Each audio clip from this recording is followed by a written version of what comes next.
Welcome to the Crow's Tavern.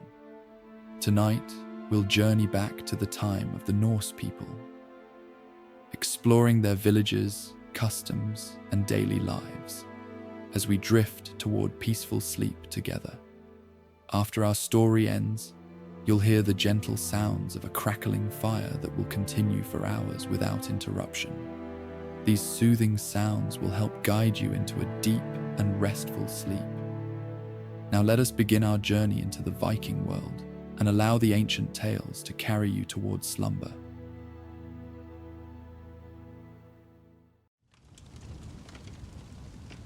The village of Kvasir's harbour nestled against the shoreline like a child pressed to its mother's side.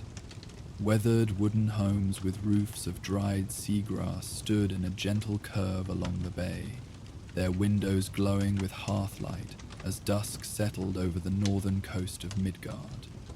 The day's fishing boats rested on the tidline, hulls gleaming with salt crystals that caught the last copper rays of sunset. For generations, the people of Kvasir's harbour had lived in harmony with the sea, taking its bounty with reverence and weathering its fury with respect. Freya stood at the edge of the water, her bare feet half buried in the cool sand as small waves lapped at her ankles. Unlike the other villagers who had retreated to their homes for the evening meal, she found herself drawn to the shoreline as twilight deepened into night. Something about the sea called to her lately. Not with words exactly, but with sensations that tugged at the edges of her dreams, whispers that followed her through waking hours, soft and persistent, like the rhythm of distant tide bells. Again at the water's edge, young Freya. The voice of Elder Halvi carried from behind her, gentle but knowing. The old woman was the village's lawkeeper, the living repository of their histories and traditions. Her hair was the color of sea foam, her eyes as deep and changeable as the ocean itself. Freya turned, offering a small smile. The sea feels different tonight. Can you sense it? The old woman joined her at the shoreline, her weathered hand resting lightly on Freya's shoulder. Aye, child. The waters speak more clearly on such nights, when the moon hangs full and low over the horizon. Halvi gazed out at the darkening waves, where the first glimmers of starlight reflected like scattered silver coins. In the old days, this would be a night of watching and waiting. Waiting for what? Freya asked, though something in her already knew, or remembered, the answer. For those who dwell between the waves, Halvi replied, her voice dropping to match the hushed rhythm of the surf. The daughters of Aegir and Ran, the 9 sisters who tend the deep currents, the wave maidens who serve great Njord, master of winds and waters. She pointed toward the horizon, where the full moon now climbed above the sea, casting a shimmering golden pathway across the dark waters. On such nights, they would sometimes rise to renew the ancient pact between our people and the sea realm. Freya felt a shiver that had nothing to do with the cooling evening air. My grandmother used to sing about them.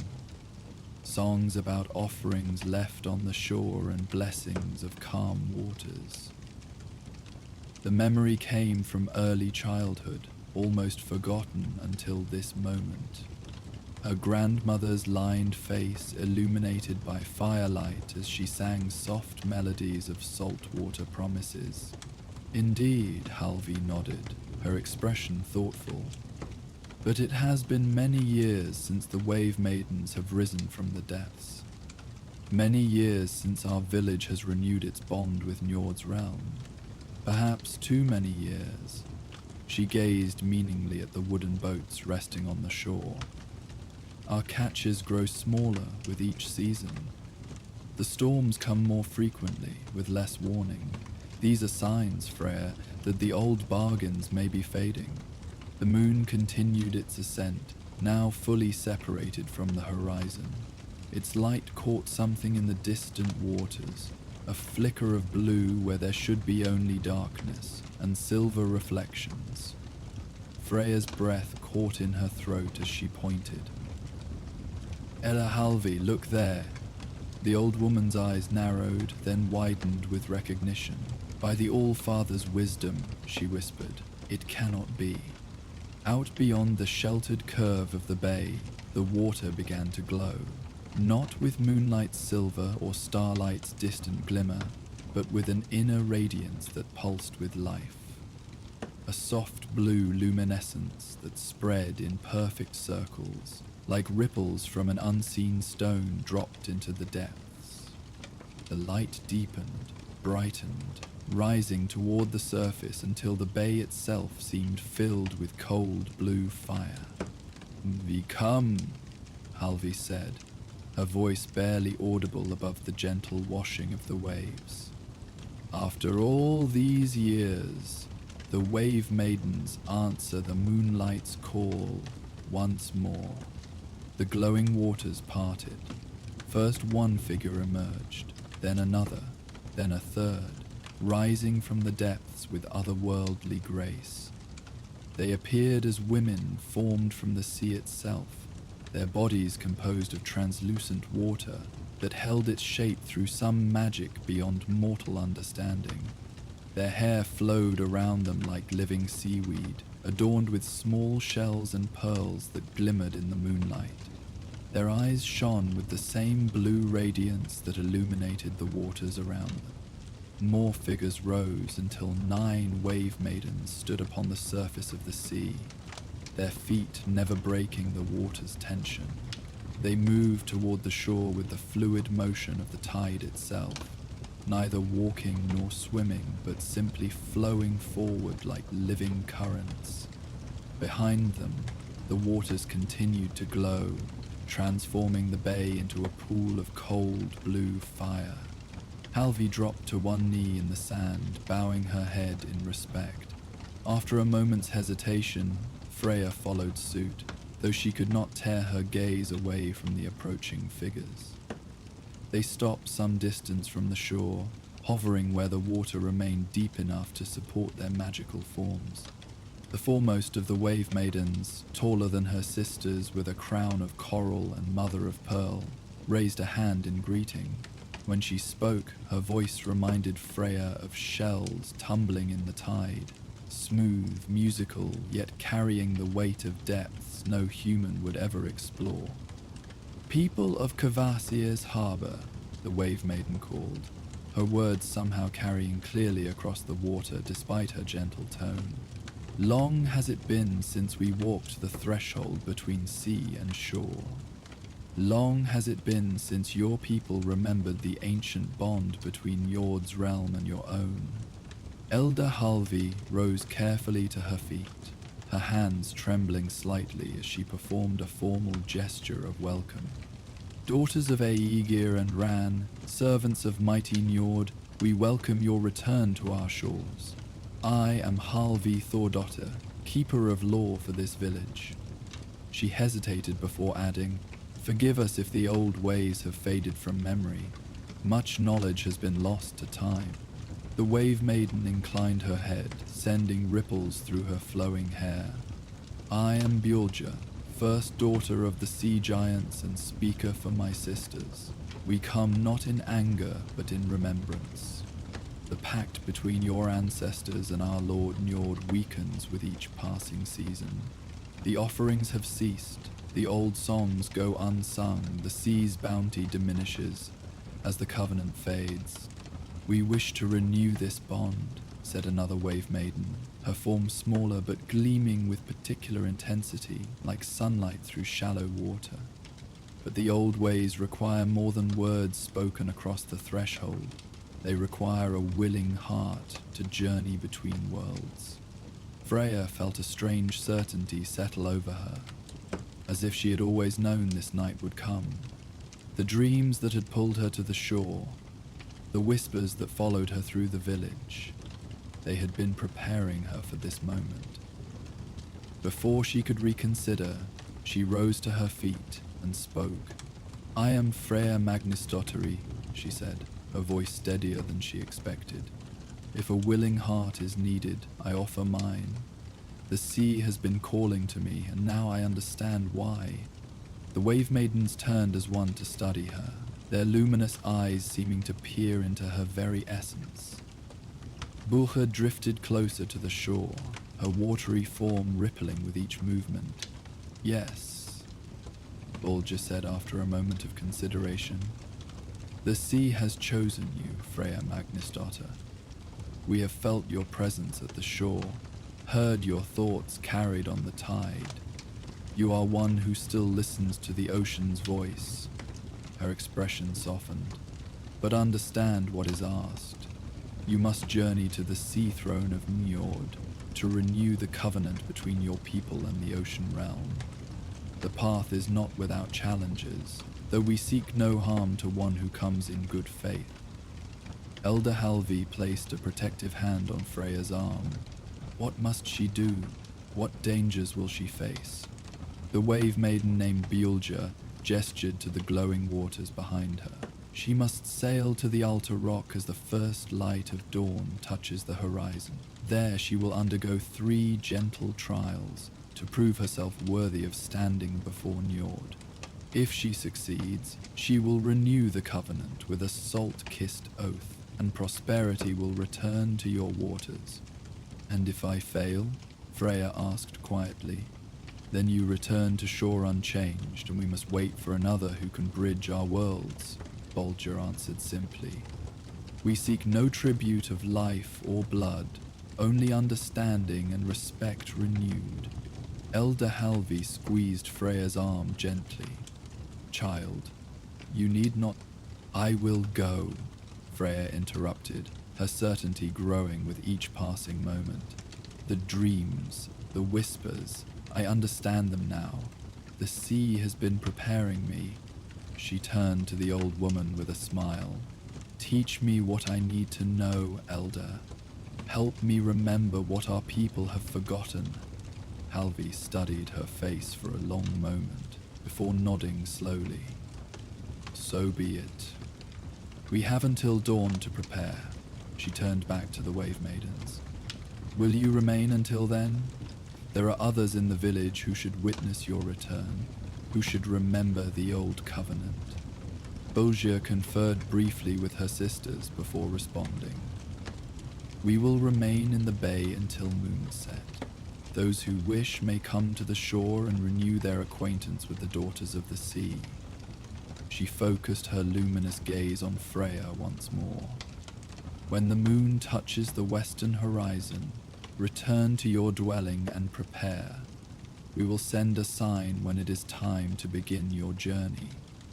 With those words, the wave maidens dispersed across the bay, some diving beneath the surface while others drifted toward different parts of the shore. The blue luminescence remained, transforming the familiar waters into something magical and otherworldly. Elder Halvi turned toward the village, where curious faces had already appeared in doorways, drawn by the unusual light spilling across the bay. Come, child.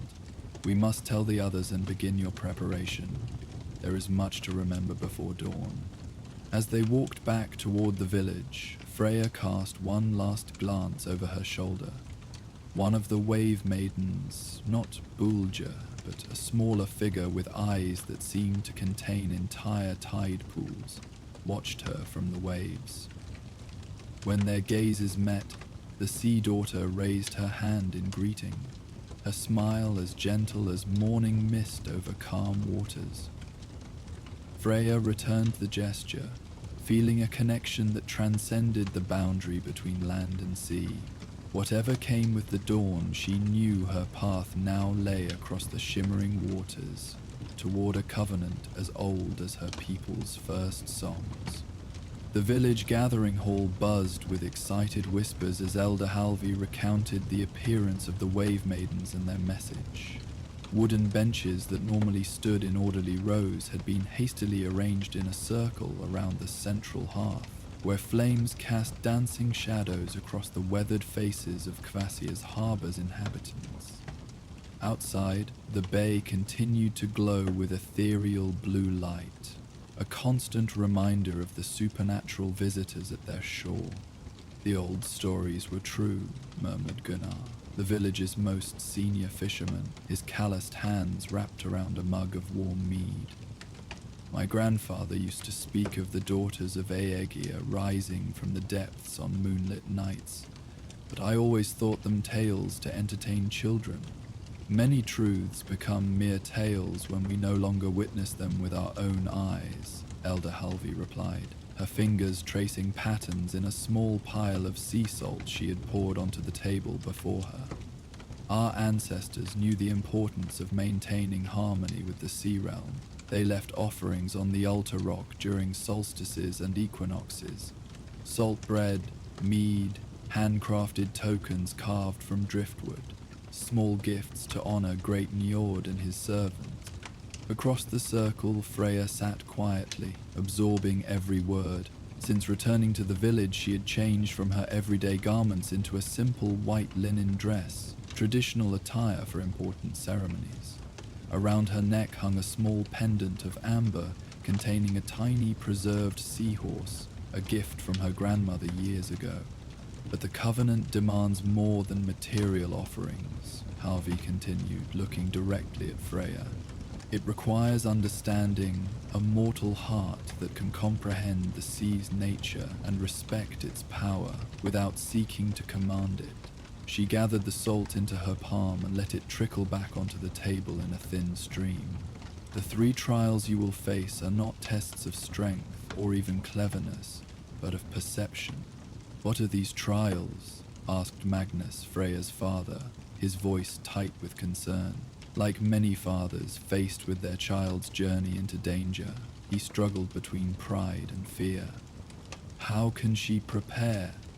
Elder Halvey smiled gently. The trials change with each summoning, shaped by Njord's will and the needs of the Covenant, but they follow patterns we can discern from the old stories. She rose from her seat and moved to a carved wooden chest that stood against the wall. From it she withdrew a bundle, wrapped in faded blue cloth.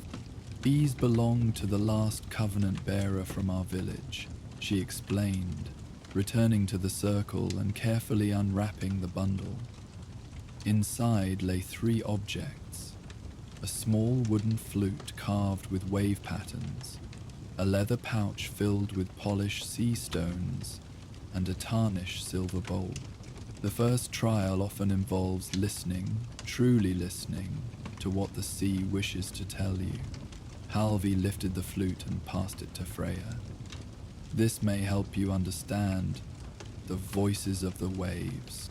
Freya accepted the instrument reverently, running her fingers over the intricate carvings. Though she had never played such a flute before, it felt familiar in her hands, as if her fingers remembered where to rest. The second trial tests your ability to give appropriately, Halvey continued, handing over the pouch of sea stones.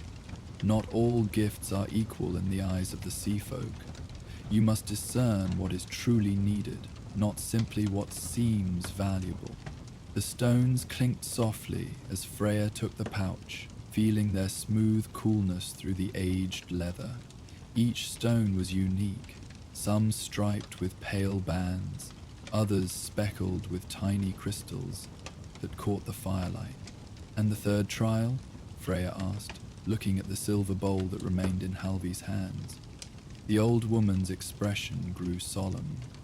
The third trial is the most important. It tests your willingness to become a true bridge between worlds. She passed the bowl to Freya. Though tarnished with age, the vessel's interior still caught and reflected the light in hypnotic patterns.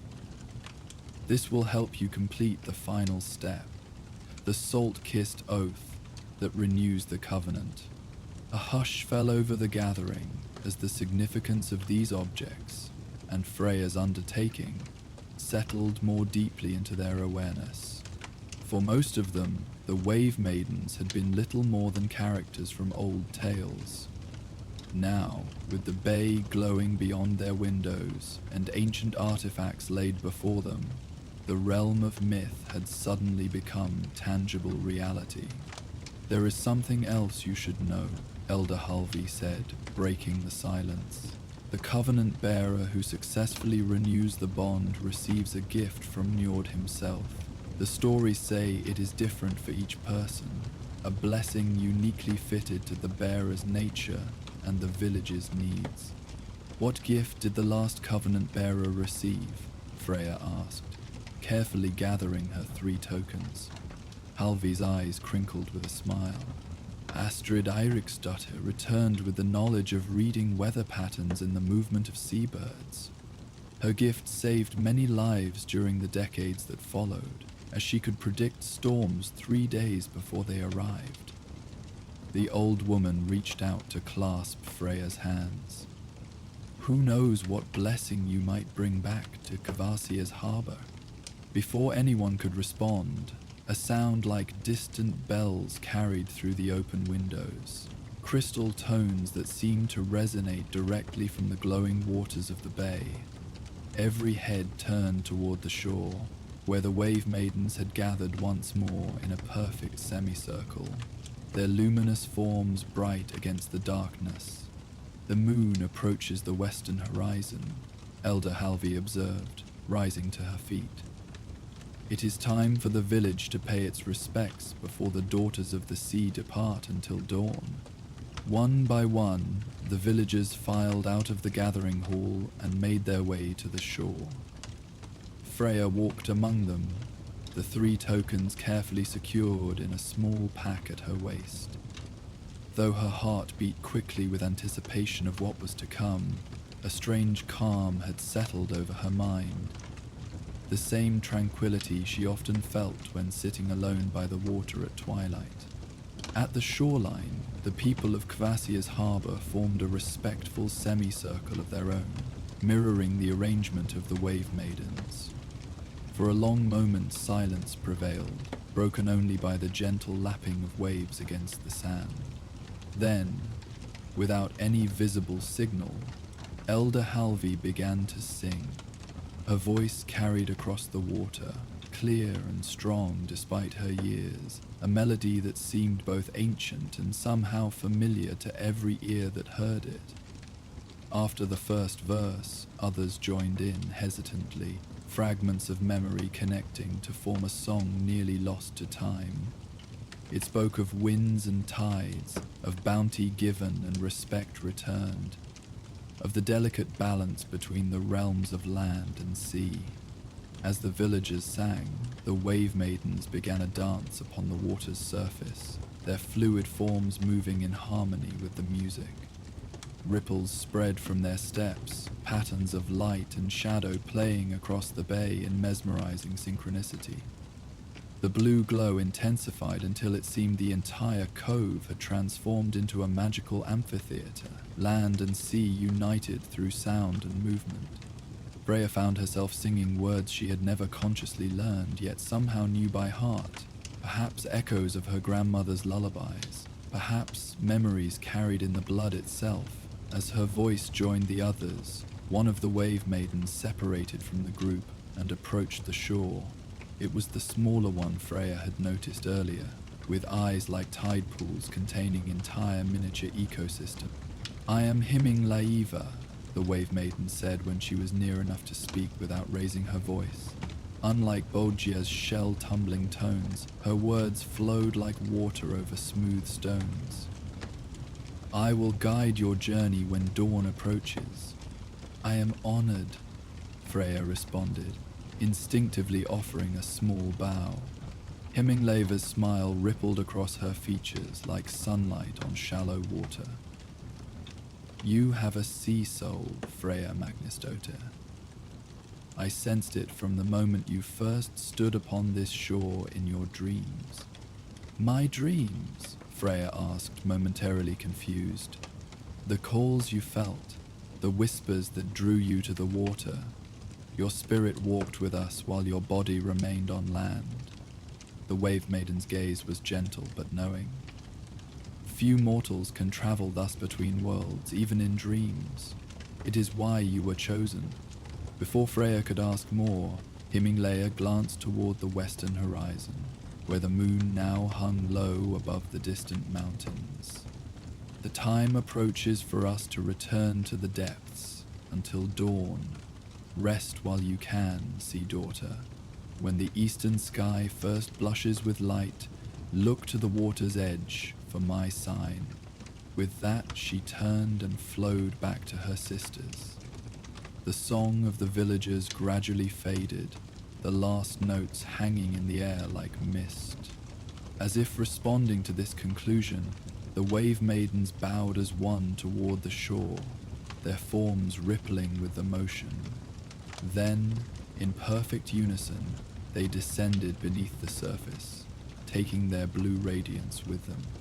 Darkness returned to the bay, broken only by moonlight and the stars reflected on now ordinary waters. The villagers stood in silence for several moments, as if awakening from a shared dream. Then, quietly, they began to disperse back toward their homes, many pausing to offer Freya words of encouragement or gentle touches of blessing. Finally, only Freya, her father Magnus, and Elder Halvi remained at the shore. "You should rest," her father said, his voice rough with emotion. "Whatever comes with the dawn, you will need your strength." Freya nodded, suddenly aware of the fatigue that had been held at bay by wonder and excitement. "I will try, though I'm not sure sleep will come easily tonight." Elder Halvi produced a small ceramic vial from within her robes. "Wild thyme and valerian steeped in honey water," she explained, pressing it into Freya's hands. "Just enough to gentle your thoughts without clouding them. The wave maidens chose well. Your courage does our village proud." With these words of blessing, they walked together back to the village. The night had deepened around them, the familiar path now seeming somehow changed, as if their everyday world had been transformed by the knowledge that realms of wonder existed just beyond the veil of ordinary perception. In her small bedchamber, Freya placed her 3 tokens carefully on the wooden table beside her sleeping pallet: the flute, the pouch of sea stones, the silver bowl, each ordinary in appearance, yet connecting her to an ancient tradition she had never known she was part of. After drinking Elder Halvi's sweet herbal mixture, she lay down and closed her eyes, expecting her racing thoughts to keep sleep at bay despite the potion. Instead, she found herself drifting immediately into a deep slumber, filled with dreams of azure depths and singing voices that called her name from beneath the waves. The eastern horizon had just begun to lighten from black to deepest blue when Freya awakened. For a moment she lay still, uncertain what had drawn her from sleep so precisely at this hour. Then she noticed it. A faint blue glow emanating from beneath her door, pulsing gently like a heartbeat. Moving quietly to avoid waking her parents in the adjacent room, Freya dressed in the white linen garment from the previous evening. She secured her grandmother's amber pendant around her neck and gathered the 3 tokens into her pack. Then, with a deep breath to steady herself, she opened the door. A small globe of blue light, similar to the glow that had surrounded the wave maidens but concentrated into a perfect sphere, hovered in the main room of the cottage. When Freya appeared, it drifted toward the outer door, clearly inviting her to follow. She moved through the silent house, pausing only to leave a small carved wooden token, a simple wave pattern, on the table where her parents would find it when they woke. A traditional farewell gesture among her people, signifying a journey undertaken with purpose rather than in flight. Outside, the village slept in pre-dawn stillness. The globe of light led her down the path toward the shore, its blue radiance casting long shadows from every stone and blade of grass. When they reached the water's edge, Freya saw that a small boat had been prepared. Her father's curricle, the round vessel he used for fishing close to shore, now adorned with small shells and sea flowers woven into its rim.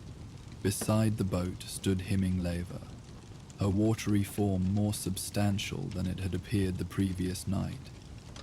In the growing dawn light, Freya could see details previously hidden. The delicate gill-like structures behind her ears, the webbing between her fingers, the tiny fish that swam within the translucent currents of her flowing hair. "The morning awakens," Himingleva greeted her, voice melodious as a gentle brook. "Are you prepared for your journey, Freya of the sea dreams?" Freya touched the pack at her waist, confirming the presence of her tokens. "I believe so," she answered, surprisingly calm despite the enormity of what lay ahead. "Where must I go?" Himingleva gestured toward the mouth of the bay, where a solitary rock formation rose from the water, its peak just visible in the dim pre-dawn light. "The altar rock awaits beyond the bay's embrace. Once your ancestors knew the path well, for they traveled it with each turning of the seasons." Her tide-pool eyes reflected the growing light. "I will guide you through waters now unfamiliar to your people."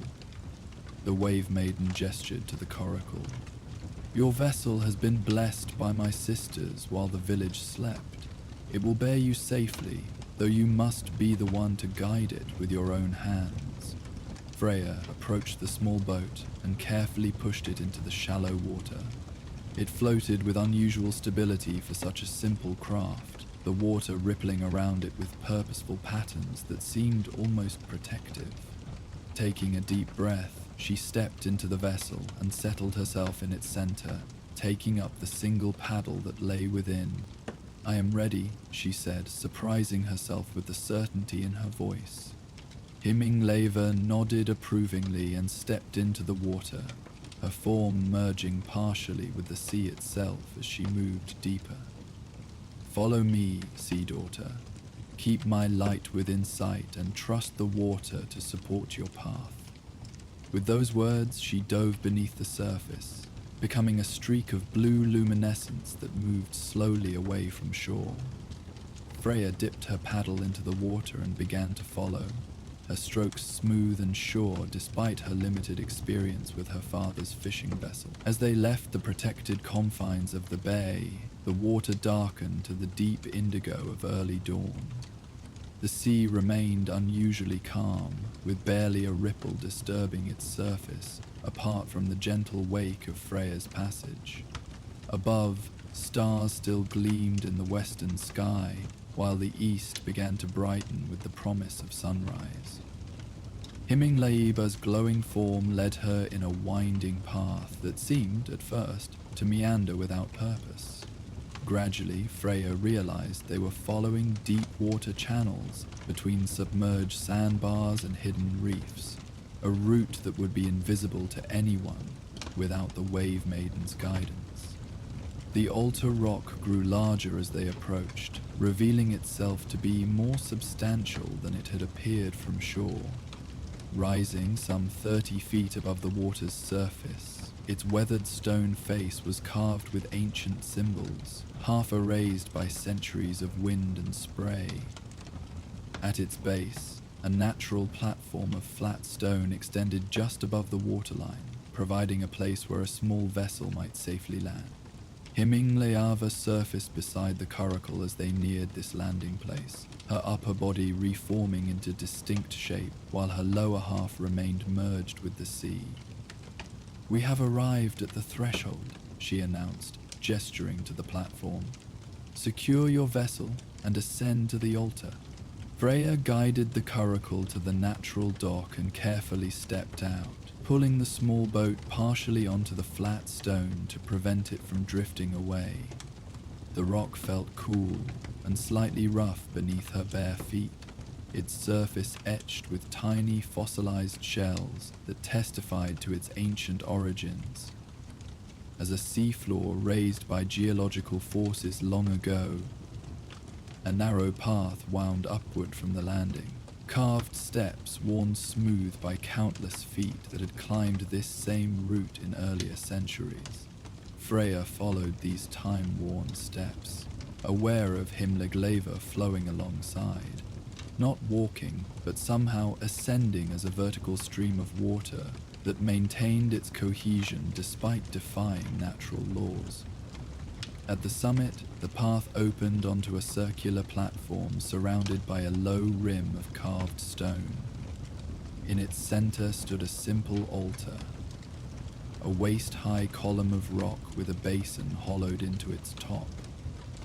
The basin was filled with clear seawater that somehow did not evaporate, despite being exposed to open air. The eastern horizon had brightened to pale gold, the upper rim of the sun just visible as a sliver of brilliant light pushing upward from the sea. As its rays touched the altar, the water in the basin began to glow with the now familiar blue luminescence that marked the presence of the Wave Maiden's magic. Himlegleva took form beside the altar, her appearance more solid and defined in this sacred space. "The moment approaches," she said, her voice carrying a formal quality it had lacked before. "Are you prepared to undergo the 3 trials that will determine if you may renew the covenant?" Freya nodded, her hand resting on the pack containing her tokens. "I am ready. Then let the first trial begin." Himlegleva gestured toward the basin, where the glowing water now began to move in circular patterns, creating miniature whirlpools that spun and merged in complex configurations. "Listen to the voice of the deep. Tell me what the currents speak." Remembering Elder Halvi's words about the first trial involving true listening, Freya removed the carved wooden flute from her pack. She studied the patterns in the basin for a long moment, noticing how they shifted and flowed in what seemed almost like a rhythm. On impulse, she raised the flute to her lips and blew softly. A clear note emerged, purer than she expected from an instrument so old and long unused. The water in the basin rippled in response, its patterns shifting subtly. Encouraged, Freya played another note, then another, allowing instinct to guide her fingers as they covered and uncovered the flute's small holes. The melody that emerged was nothing she had consciously known, yet it flowed from the flute as naturally as breath itself. It rose and fell like the tide, circled like eddies in a tide pool, surged like waves against the shore. As she played, the patterns in the basin synchronized with her music, the water moving in perfect harmony with each note. After what might have been minutes or hours, time seemed fluid in this liminal place. Freya lowered the flute. The water in the basin settled into a single, stable pattern, concentric circles rippling outward from the center, like the rings that spread from a stone dropped into a still pond. "You have heard well," Himlegleva said, her voice soft with appreciation. "The currents speak of connection, how a single action can affect waters far distant, how all parts of the sea move in relationship with each other." Her tide pool eyes studied Freya with new respect. "You understand that your village and the sea realm exist in similar connection, each affecting the other through actions both seen and unseen." The Wave Maiden gestured, and the water in the basin stilled completely, becoming a perfect mirror that reflected the brightening sky above. "The first trial is complete. Are you prepared for the second?" Freya carefully returned the flute to her pack and withdrew the leather pouch of sea stones. "I am ready." "The second trial tests your understanding of appropriate giving," Himlegleva explained. "Before you are 9 stones, each unique in its nature. From these you must select the perfect offering for Njord, one that honors both the covenant and your own nature." She indicated the now still basin. "Place your chosen gift upon the waters." Freya opened the pouch and carefully emptied its contents into her palm. 9 stones gleamed in the growing daylight, each polished smooth by countless tides, each unique in color and pattern. One glittered with embedded crystals, another showed bands of color like a miniature sunset, a third was pure white and perfectly round. All were beautiful, all were precious in their own way. She studied them carefully, turning each in her fingers as she considered its qualities.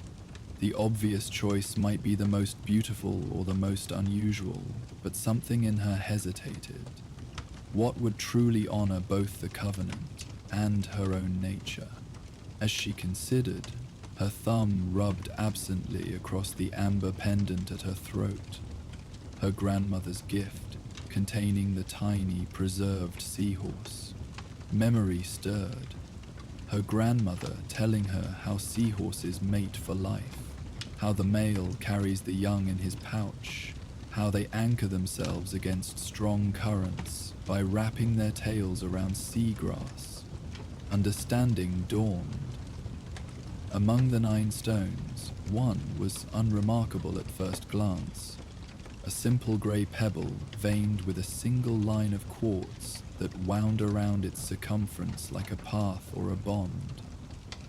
Not the most beautiful, not the most valuable by ordinary standards, but strong in its quiet way. A stone of connection and commitment. Freya selected this humble stone and with deliberate care placed it gently upon the water in the basin. Rather than sinking as natural law would dictate, it floated on the surface, the quartz vein beginning to glow with the same blue luminescence as the wave maidens. Himingleva's expression softened with approval. You choose wisdom over spectacle, substance over appearance.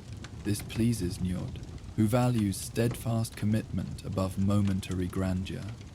She touched the floating stone with one fluid finger, causing ripples to spread across the basin. The second trial is complete. Now comes the third and most important test.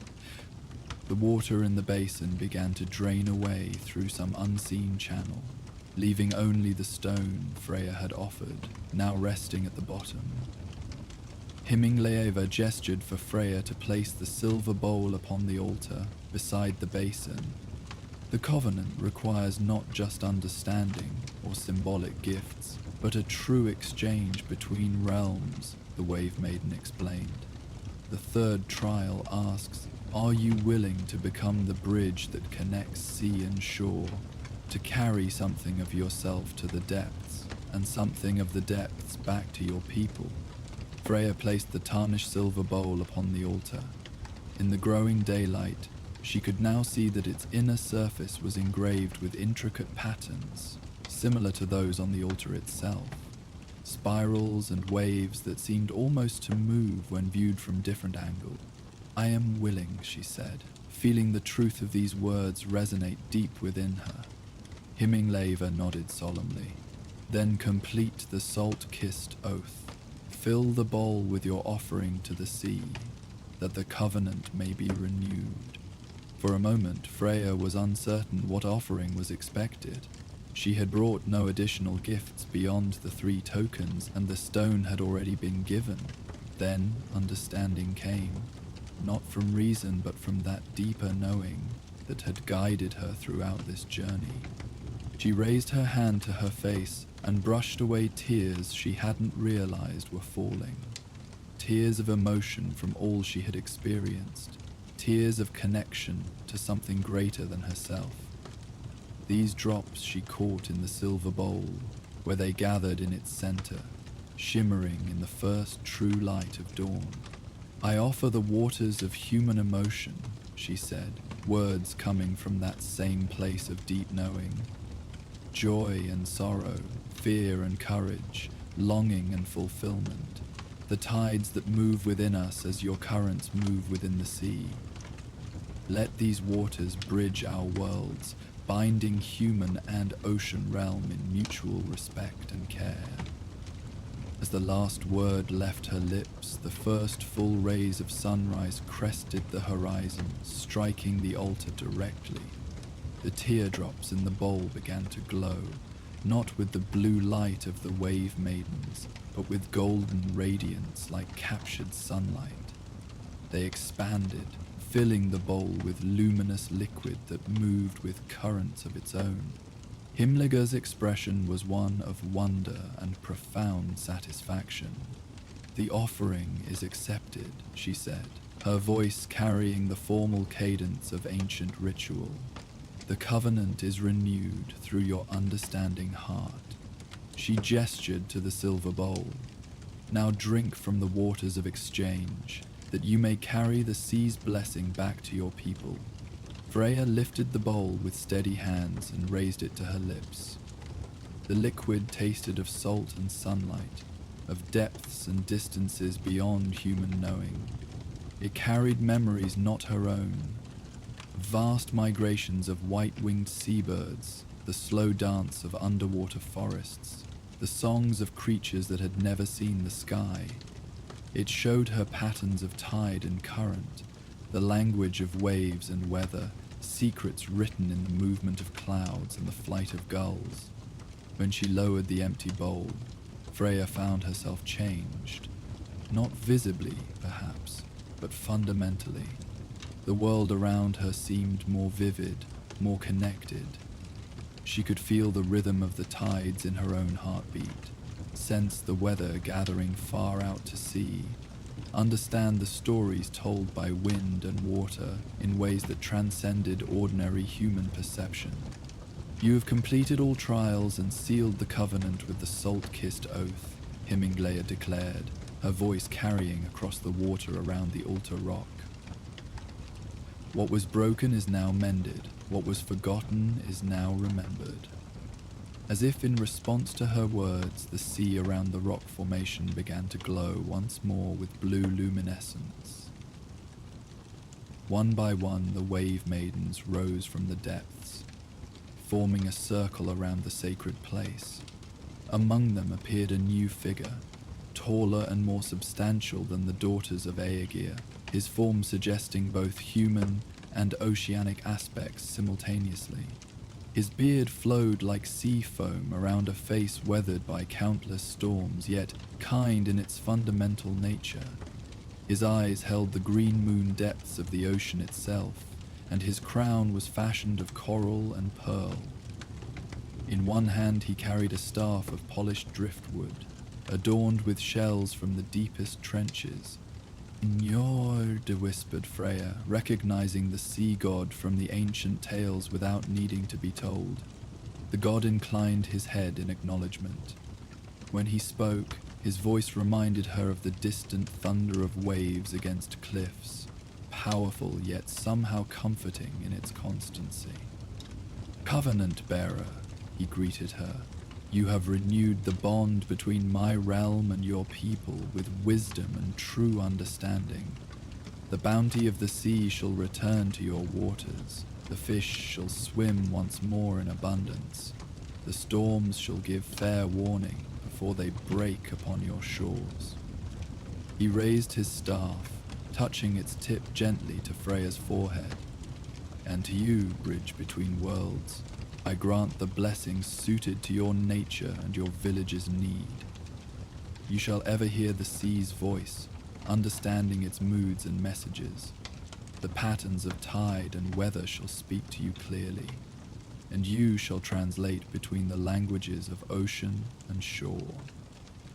A warmth spread from the point where the staff touched her skin, flowing through her entire body like a current of pure understanding.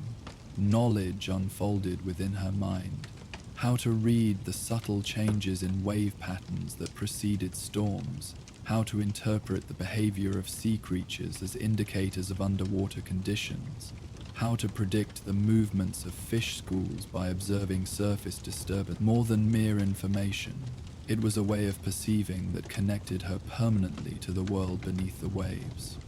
"This gift I bestow not only for your lifetime, but as an inheritance for your bloodline," Njord continued. In each generation, one of your descendants shall carry this sea knowing, ensuring the covenant remains alive in memory and practice. He lowered his staff and stepped back, his form already beginning to blur at the edges as he prepared to return to the depths. Go now, with the blessing of the sea realm. Return to your people and share what you have learned. The wave maidens began to descend one by one, their luminescence fading as they rejoined the greater ocean. Last to depart was Himingleva, who approached Freya with something cradled in her watery hands. A token to remember your journey, she said, presenting a small object that gleamed with pearlescent light. It was a shell unlike any Freya had seen before, spiraled like a nautilus, but with translucent walls that shimmered with all the colors of sea and sky combined. When held to the ear, it carries not just the echo of waves that ordinary shells provide, but true messages from our realm when we have need to speak with yours. Himingleva explained. Keep it safe, sea daughter. Though your trials are complete, our connection has only begun. With these words, she too slipped beneath the surface, leaving Freya alone atop the altar rock with the silver bowl, the shell, and the grey stone with its quartz vein still glowing faintly in the now empty basin. The sun had fully cleared the horizon, casting golden light across waters that had returned to their ordinary appearance. Yet Freya knew the sea would never again seem truly ordinary to her eyes, now that she had glimpsed the wonders it contained.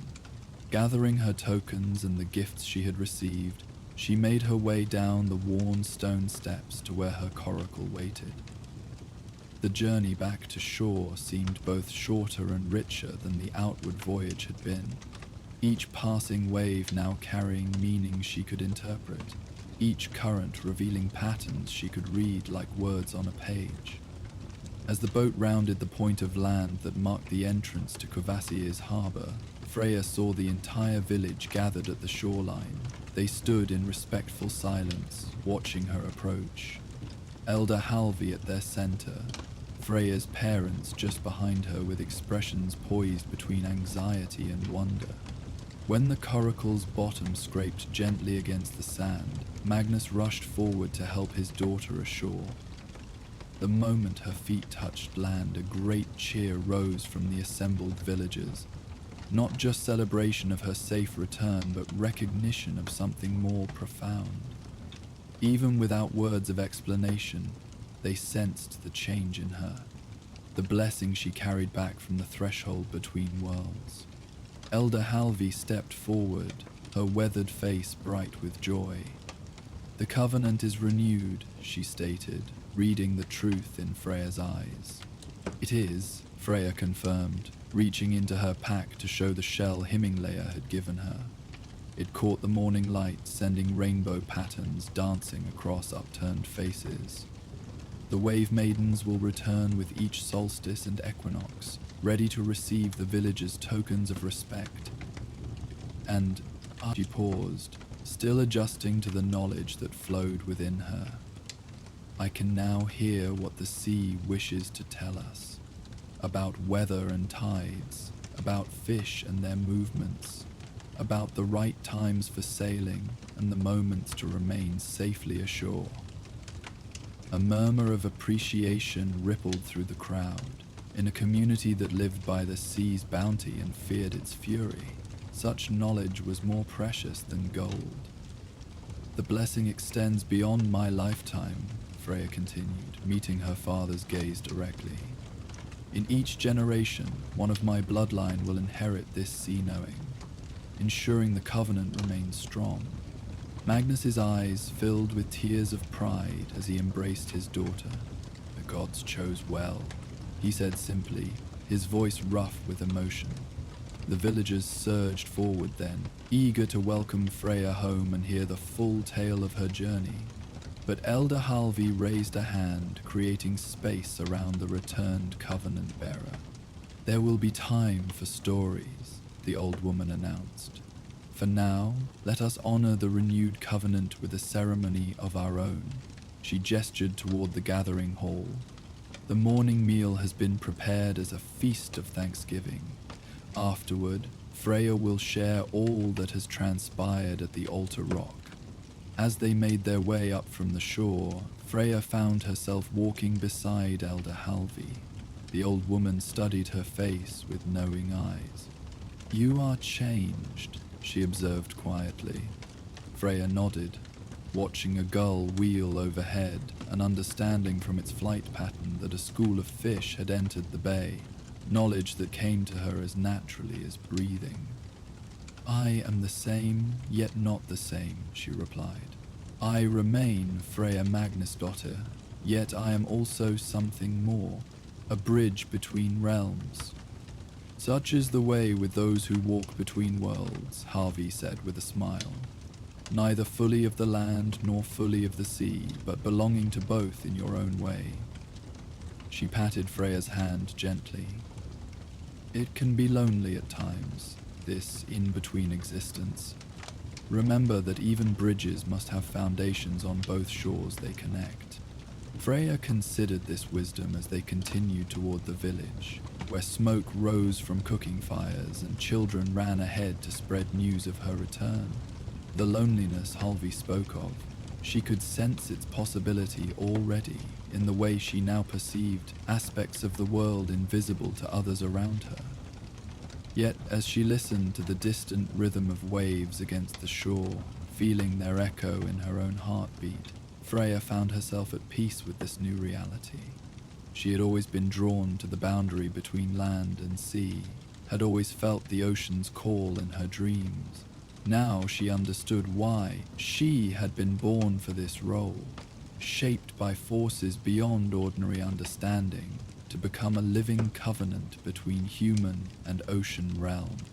The shell in her pack hummed softly against her side, as if affirming these thoughts. Freya touched it through the fabric, feeling its subtle vibration respond to her awareness. Not alone, then. Never truly alone, with the sea itself as her constant companion, and the wave maidens as her otherworldly kin.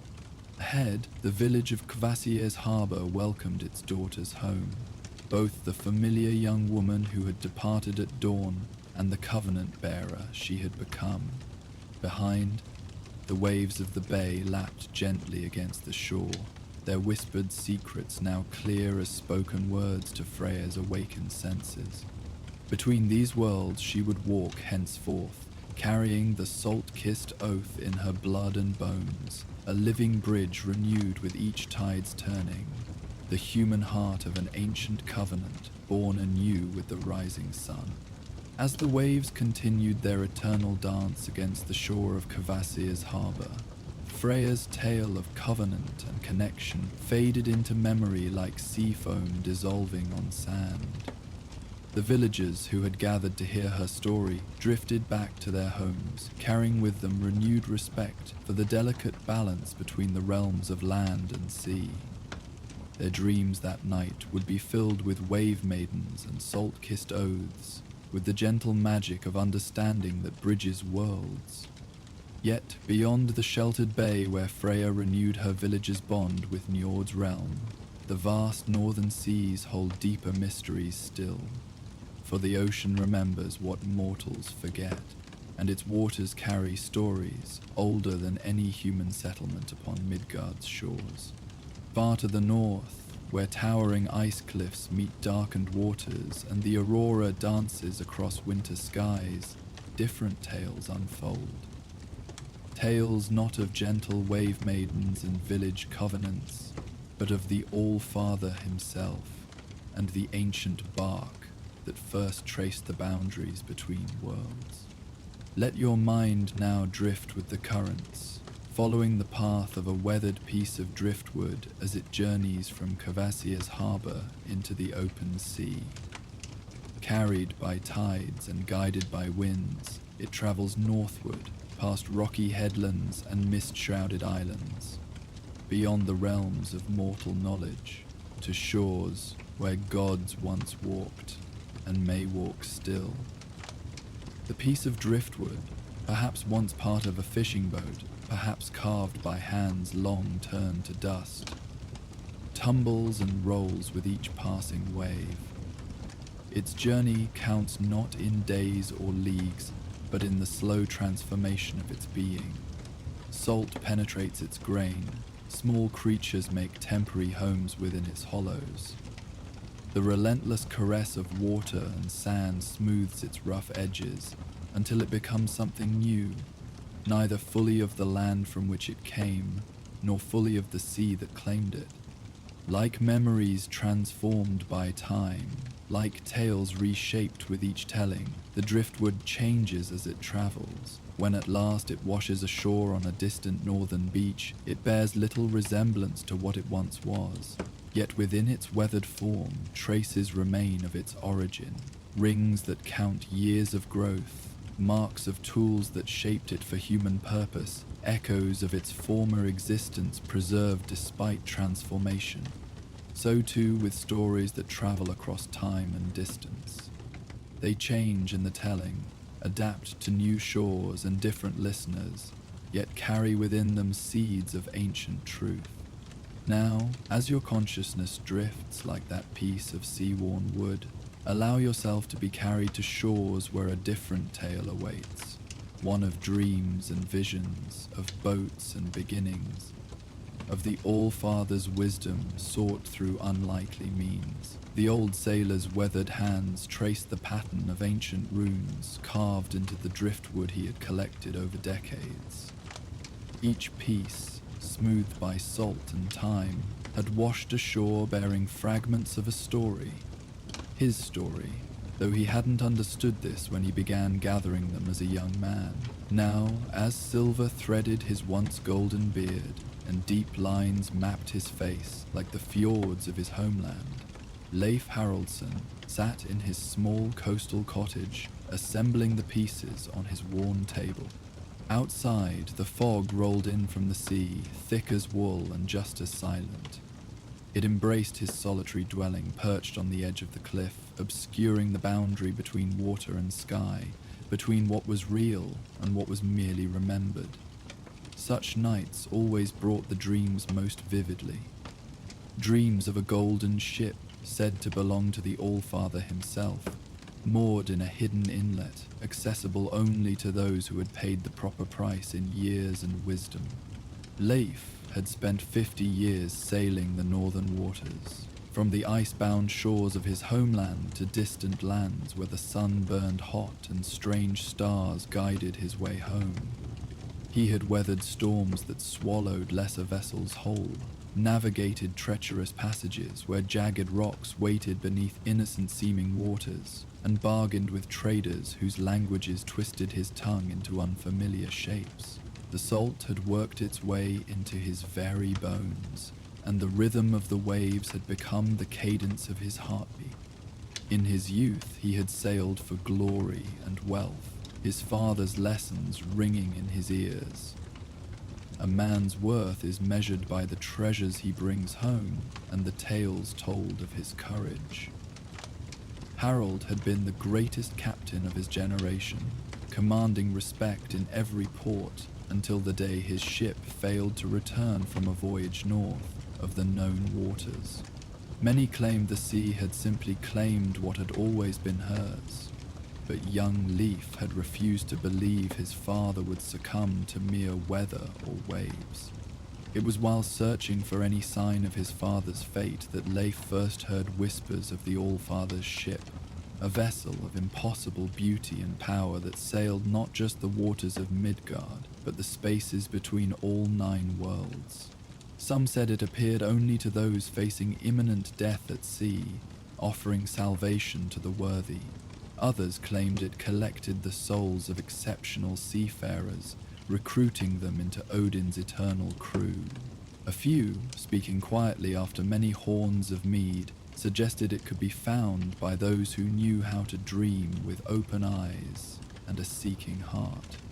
Yet in all his journeys, the legend of Odin's hidden vessel had followed him like the wake behind his ship. Tales spoken in hushed tones in harbours, from Hedeby to Mikkelagard, suggested that the boat contained not treasure as most assumed, but something far more valuable: peace for a restless heart, answers for an inquiring mind, and most precious of all, a place of belonging for those who had wandered too long. The latest piece of driftwood, found just that morning below the cliff when no one else ventured, bore a distinctive marking: Ansu's, Odin's own rune. Leif's heart had quickened when he spotted it, half buried in wet sand, the symbol unmistakable despite erosion. It was the final piece he had sought for years, completing the circular arrangement on his table. The runes now formed a map, or perhaps an incantation, that had taken a lifetime to assemble. "Is it time at last?" he murmured to the empty room, his voice rough from disuse. The cottage creaked in response, timbers shifting in the damp air as if alive and listening. Through the small window, he could see the last traces of sunset bleeding into the sea. How many such sunsets had he witnessed?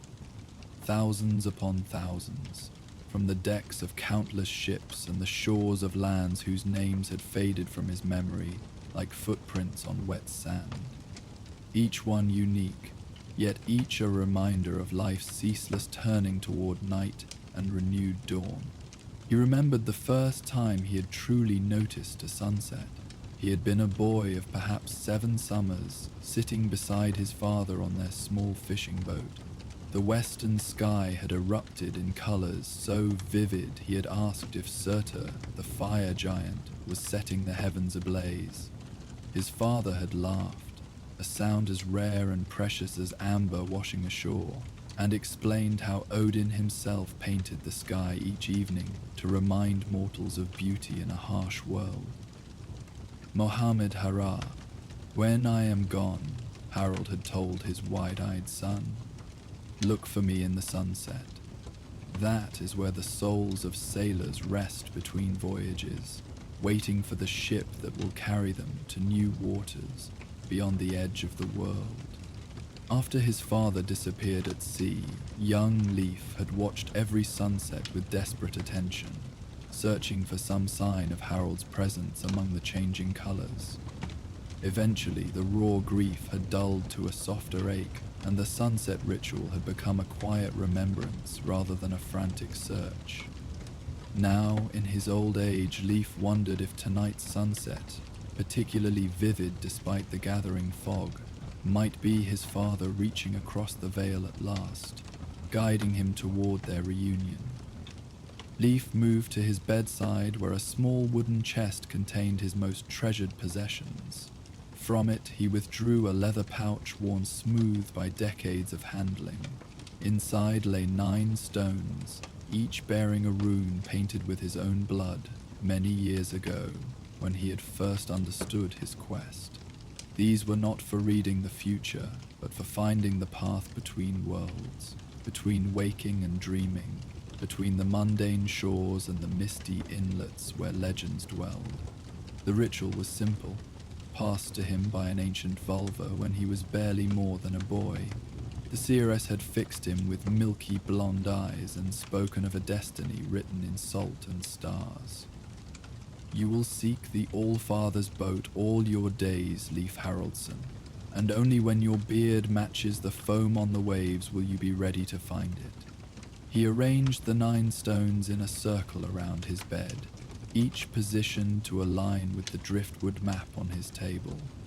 Then, with deliberate movements, he removed his boots and outer garments, changing into a simple linen shift embroidered with protective symbols, his mother's final gift before she joined his father in the realm beyond the northern lights.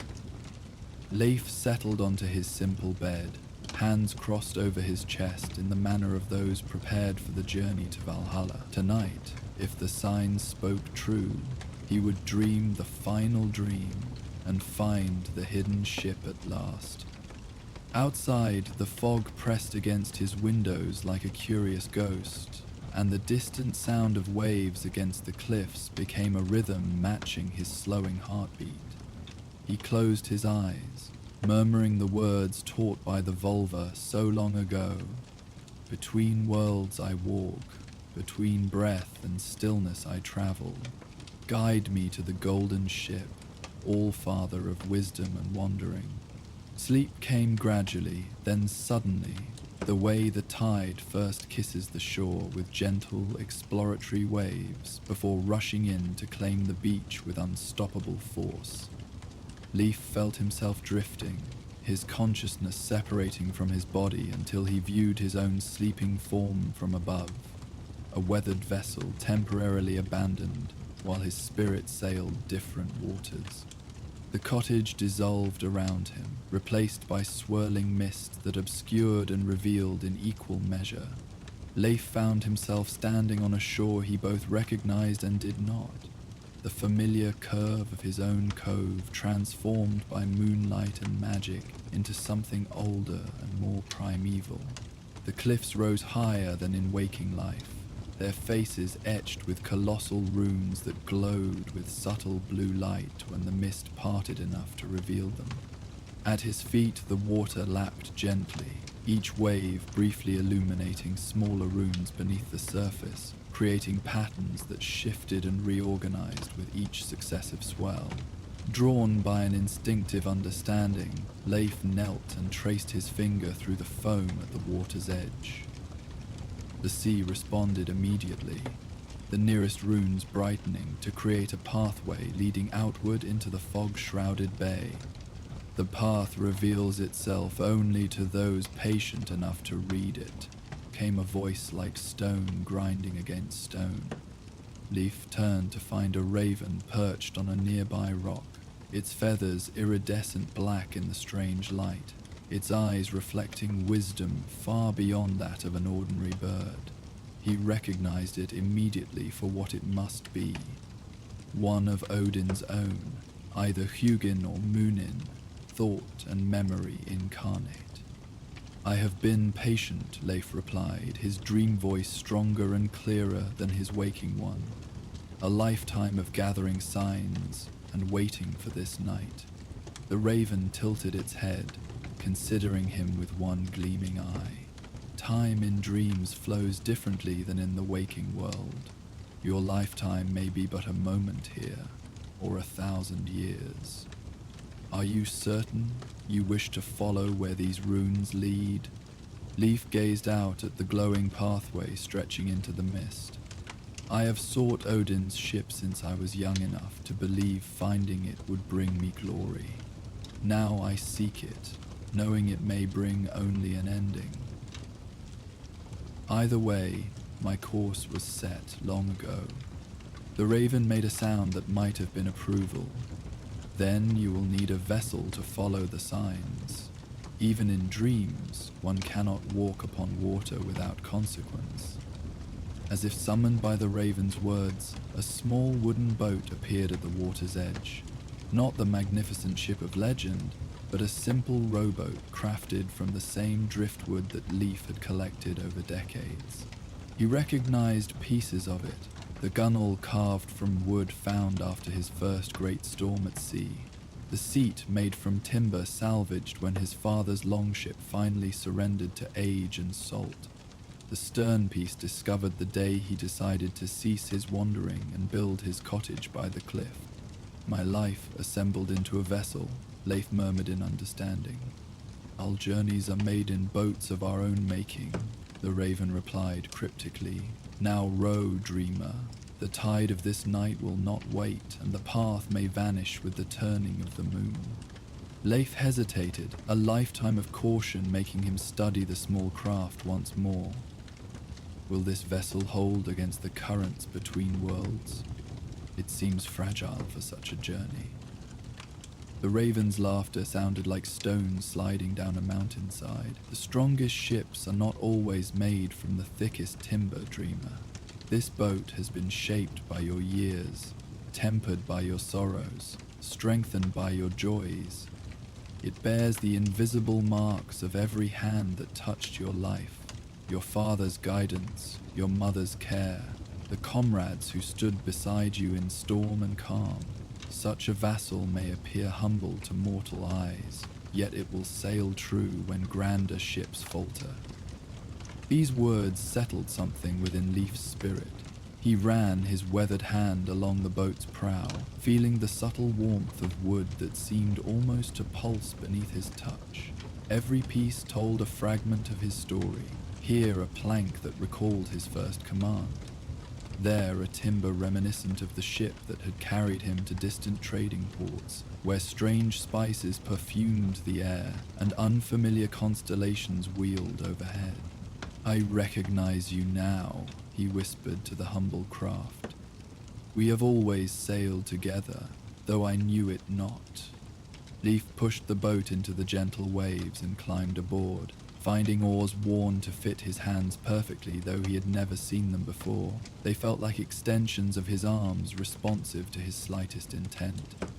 The craft settled into the water, as if it had always belonged there, responding to his touch with the familiarity of an old friend.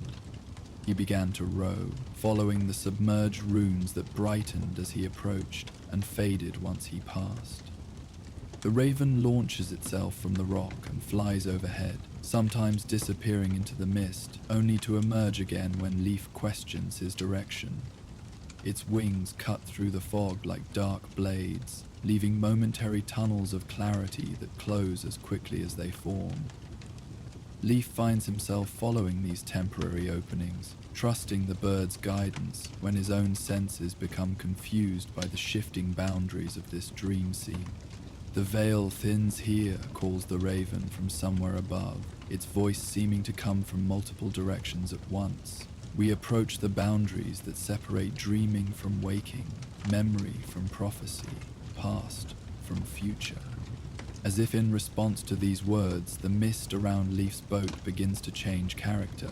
No longer a uniform grey blanket, it now swirls with subtle colours, hints of blue and gold, flashes of green and purple, colours that seem to correspond with his own shifting emotions.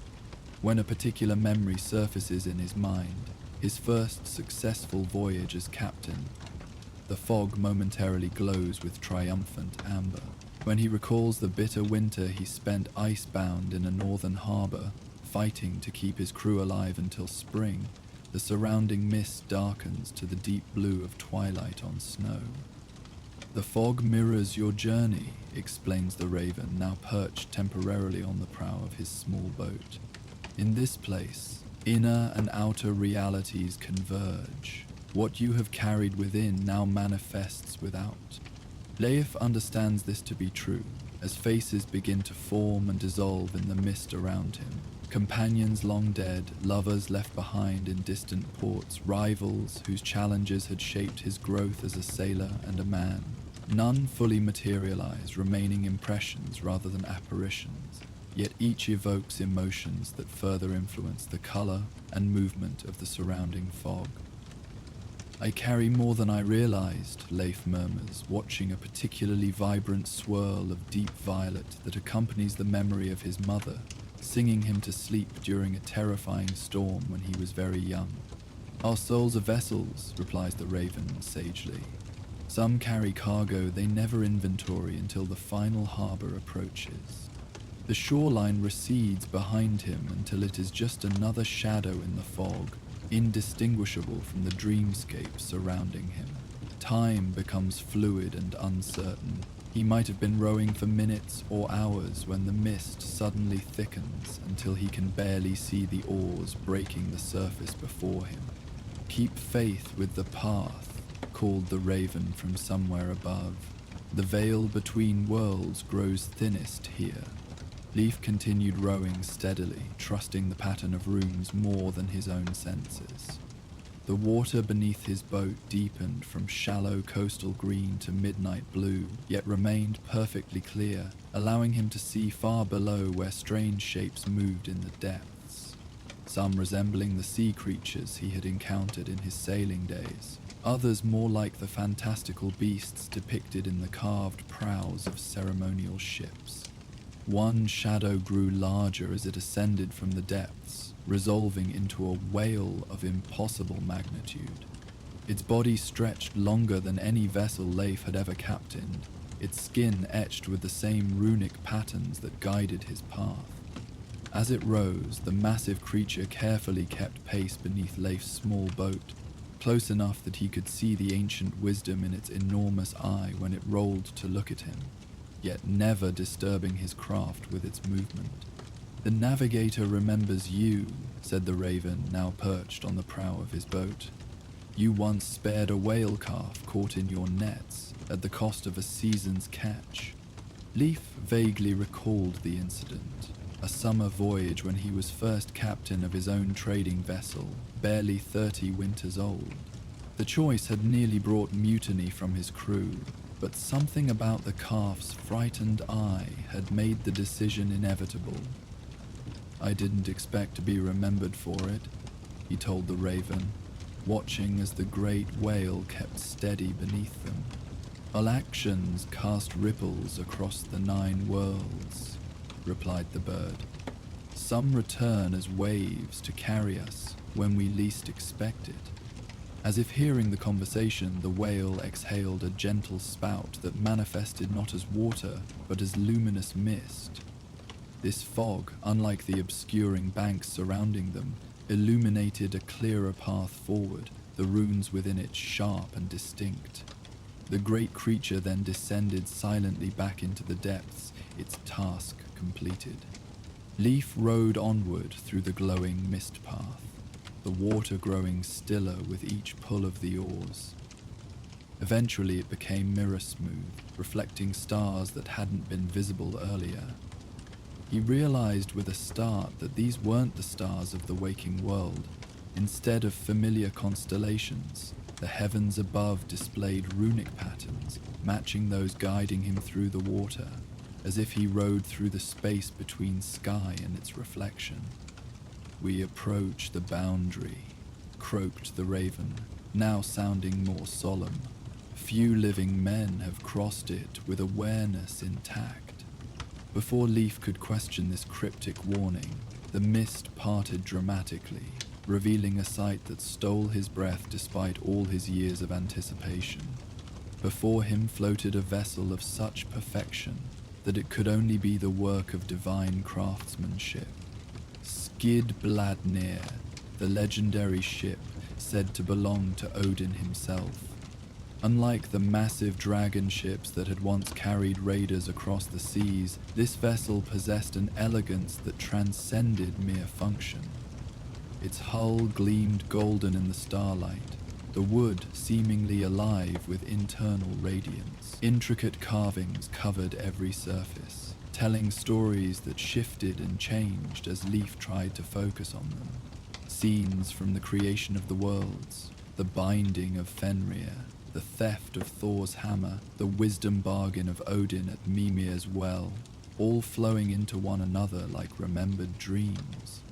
The figurehead was neither dragon nor serpent, but a great eagle with wings half spread as if preparing for flight, its eyes inlaid with what appeared to be actual stars, captured in physical form. The mast rose tall and straight, seemingly carved from a single piece of wood, whose grain spiraled upward in patterns too regular to be natural, yet too organic to be crafted by mere tools. The sail, though furled, shimmered with the colors of the northern lights, occasionally rippling despite the absence of wind. Most remarkable of all were the spaces visible through open hatches and between deck structures, glimpses of interiors that couldn't possibly fit within the vessel's external dimensions. Through one opening, Leif briefly saw what appeared to be an endless library with scrolls and books stretching beyond sight. Through another, a garden where plants from all 9 worlds grew together in impossible harmony. Through a third, a feast hall where shadowy figures raised horns in silent toasts to companions long gone yet somehow still present. Most striking of all was the perfect silence surrounding it. No creak of timber, no slap of water against the hull, as if the ship existed in a pocket of stillness separate from the natural world. His simple rowboat drifted toward this magnificent vessel as if drawn by an invisible current. As he approached, Leif noticed figures moving on the deck, shadowy forms that became more substantial as he drew nearer. Men and women in clothing spanning generations of Norse seafarers went about tasks of readying the ship, though for what journey he couldn't tell. Some wore the simple garb of fishermen from his grandfather's time. Others displayed the finery of merchant captains or the practical attire of sailors like himself. "The crew of the All-Father gathers from all times," explained the Raven, watching Leif's wonder. "Those who served the sea with honor and wisdom are offered passage when their final journey in Midgard is complete." A chill that had nothing to do with the night air passed through Leif's dream form. "Am I dead then? Is this the ship that carries souls to the afterlife?" The Raven made a sound remarkably like laughter. "No, dreamer, this is not Naglfar of the dead, but Skidbladnir of passage and transformation. You breathe still in your cottage by the cliff, but you have been called as witness and perhaps, if deemed worthy, as passenger."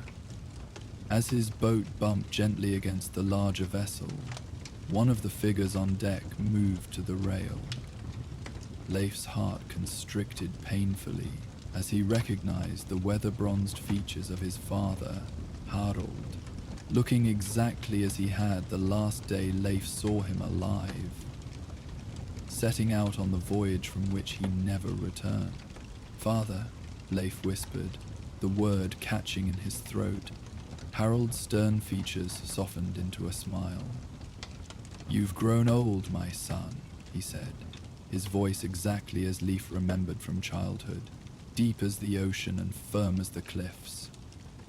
"And from the look of you, you've grown wise as well." "I followed the sea as you taught me," Leif replied, suddenly feeling like a youth again despite his aged appearance, though perhaps not always as honorably as I should have. Harald extended a hand down toward the rowboat. "No sailor's journey is without storms or errors in navigation. Come aboard and tell me of your voyages while we prepare to sail." Leif hesitated, looking to the Raven for guidance. "The choice to board is yours alone," said the bird, now perched on the larger ship's rail. "But know that time passes differently here. What seems a conversation may span an age in the waking world." "Will I be able to return?" Leif asked, thinking of his cottage, his collection of driftwood, the simple life he had built in his later years. The Raven tilted its head. "All journeys change the traveler.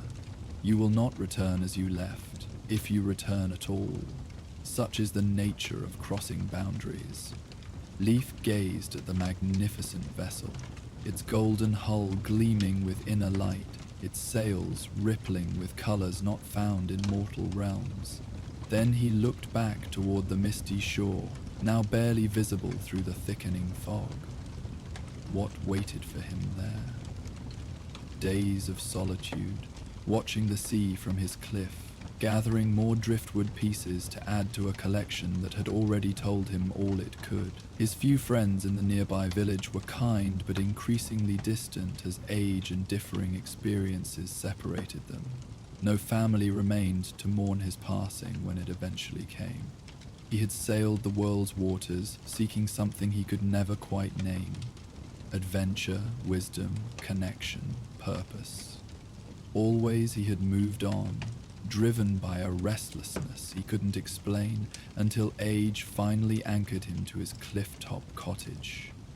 Yet even there, his dreams had remained filled with endless horizons and unknown waters. "I have spent my life seeking this ship," Leif said finally, more to himself than to either his father or the Raven. To turn away now would make mockery of that search. The memory of an old song drifted through his mind, one his mother had sung when he was small, about a sailor who followed a mysterious light across 7 seas, only to discover it was his own heart calling him home. Perhaps all his wandering had been merely the circuitous route his life needed to take, to reach this moment of decision. Leif considered this warning, then looked again at his father's extended hand. After a lifetime of seeking this very ship, could he truly turn away now? With decision made, he grasped his father's arm and allowed himself to be pulled aboard Skidbladnir. The moment his feet touched the deck, the world shifted subtly around him. The mist that had surrounded everything retreated, revealing a vast ocean beneath a sky ablaze with stars and dancing northern lights. The ship itself felt impossibly solid beneath him, more real somehow than the waking world he had left behind. Each plank radiated warmth despite the chill air, and the subtle scent of pine resin and sea salt filled his lungs with every breath. Harold clasped Leif's shoulder with a firm grip. "Welcome to the crew, son. We've watched your journey with interest." "We?" Leif asked, noticing other figures approaching. Some familiar, others strangers, but all regarding him with expressions of gentle welcome.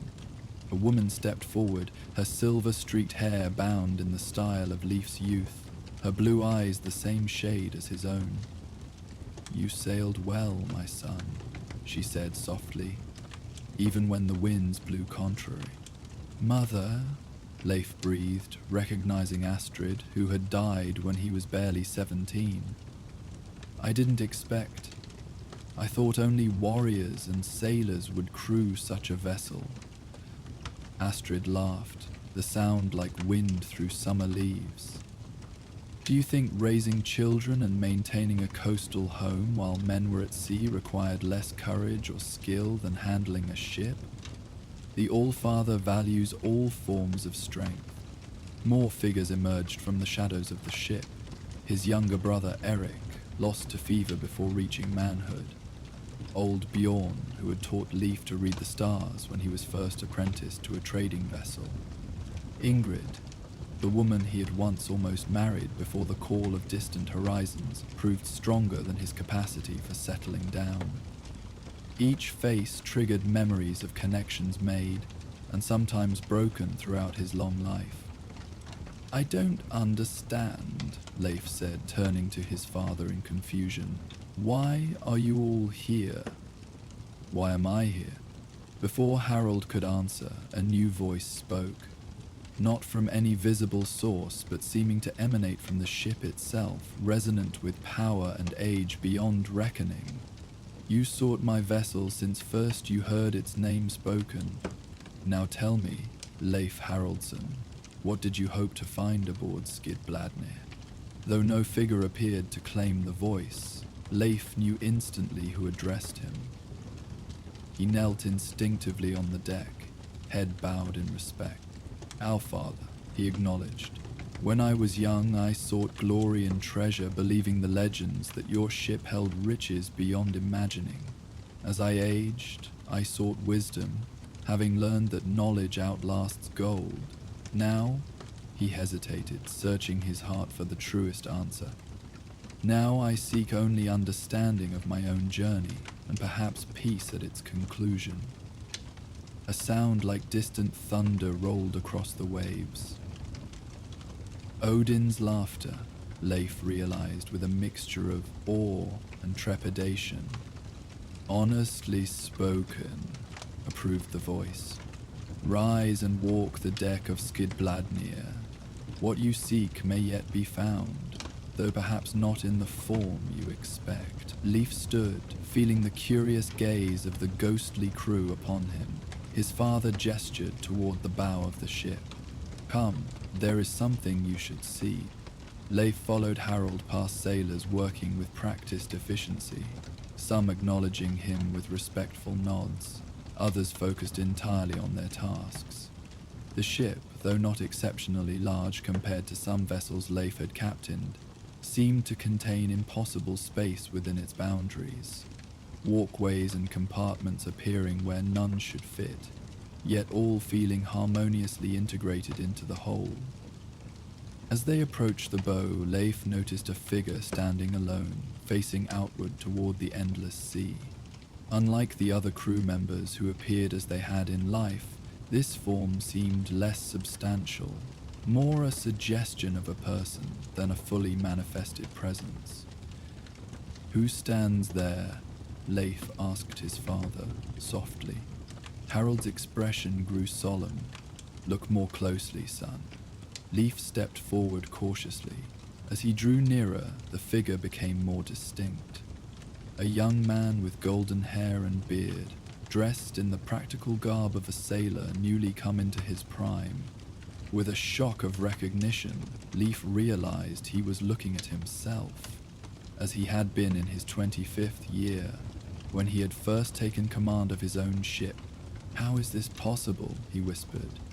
His younger self turned, regarding him with eyes that held none of the uncertainty Leif remembered feeling at that age. Instead, they shone with a clear purpose and knowledge beyond his years.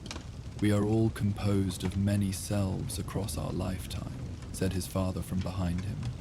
The boy, the young man, the seasoned captain, the elder seeking rest, all exist together, though we typically perceive only one aspect at a time. The younger Leif spoke, his voice bringing a flood of memories. "I have waited here for you to complete the circle.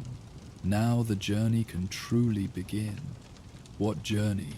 Leif asked, looking between his past self and his father. "I've spent my life journeying. I returned to shore seeking an end to wandering." His younger self smiled with gentle understanding. "The end of one voyage marks the beginning of another. That is the way of all things." Before Leif could question further, the ship beneath them stirred like a living thing awakening. The sail unfurled of its own accord, catching a wind that seemed to come from everywhere and nowhere at once. The crew moved with renewed purpose, securing lines and adjusting the vessel's course, without any visible captain giving commands. "We sail," announced Harold, his voice carrying the satisfaction of a man fulfilling his deepest purpose. "Take your place, son, and witness what you have sought all these years." Uncertain but compelled by forces beyond his understanding, Leif moved to stand beside his younger self at the bow. Together they faced the infinite horizon, where the star-filled sky met the dark water. As Skidbladnir gathered speed, cutting through the waves with impossible smoothness, the boundary between sea and sky began to blur, then dissolve entirely. Leif gasped as the vessels sailed upward into the heavens themselves, the water beneath them transforming gradually into a road of light that stretched between realms. On either side, vast expanses revealed themselves momentarily through patches of thinning mist, glimpses of the 9 worlds connected by the branches of Yggdrasil, the world tree. He saw verdant Vanaheim, where fertility gods dwelled among fields of perpetual harvest, glimpsed the golden halls of Asgard shining in eternal splendor, witnessed the misty depths of Niflheim, where those who died of sickness or old age found their rest. Each realm appeared just long enough to imprint itself on his consciousness before the ship sailed onward. "The All-Father's vessel travels between all worlds," explained his younger self, seemingly unsurprised by these wonders. "It carries not just passengers but possibilities, dreams yet to be dreamed, stories yet to be told, lives yet to be lived." "And what is my place in this?" Leif asked, overwhelmed by the vastness revealed to him. The raven, which had been silent since his boarding, suddenly appeared on the railing beside them. "You are both passenger and path," it said cryptically. "The ship sails through you as much as you sail upon it." Before Leif could decipher this riddle, his attention was captured by a new development along their course. The star path before them widened into what appeared to be a vast cosmic fjord, its shores composed of swirling nebulae and stellar dust. Within this celestial inlet floated countless luminous spheres, each containing what seemed to be miniature worlds or moments in time. As Skidbladnir sailed among them, Leif recognized scenes from his own life reflected in these gleaming orbs. His first voyage as a boy of 12, wide-eyed with wonder at the horizon's promise. The storm that nearly claimed him at 30, when he lashed himself to the mast and refused to abandon ship while his crew escaped in boats. Quiet evenings in distant ports, sharing tales with sailors whose languages he barely spoke, but whose brotherhood transcended words. Your life's journey, confirmed his younger self, watching the recognition dawn on Leif's weathered face. Each moment preserved in the fabric of Yggdrasil's branches. Not just preserved, added his father, joining them at the rail, but connected to countless other journeys across the 9 worlds. See how they touch one another. Leif peered more closely at the luminous spheres, noticing how one particular orb contained the memory of a storm-racked night when he had guided his ship to safety through treacherous rocks, connected to another sphere showing a young family taking shelter in the very village where he had found harbor. Thin filaments of light stretched between these orbs, pulsing with gentle radiance. I remember that night, Leif murmured.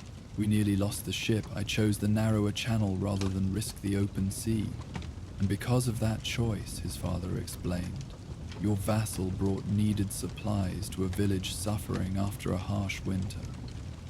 The child born that night to the family you see there grew to become a healer who saved many lives, including that of a young shipwright who later designed vessels that rarely foundered, even in the worst storms.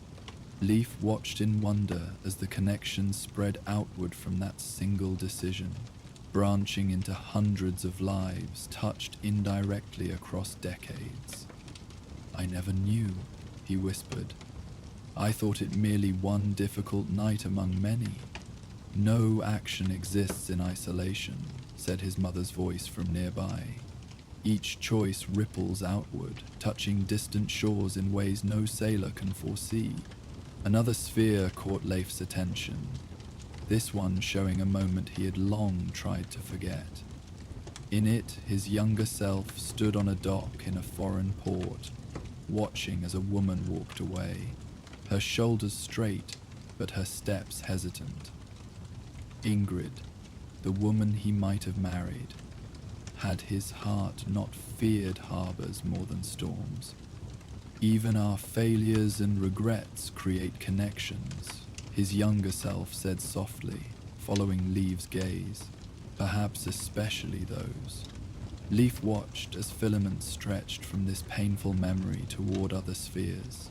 Ingrid's subsequent life, her marriage to another, children born who would not have existed had he chosen differently, but also connections to his own later journeys, decisions made and wisdom gained through the quiet ache of what might have been. Looking more closely, Leif noticed fine filaments of light stretching between certain spheres in complex, beautiful patterns.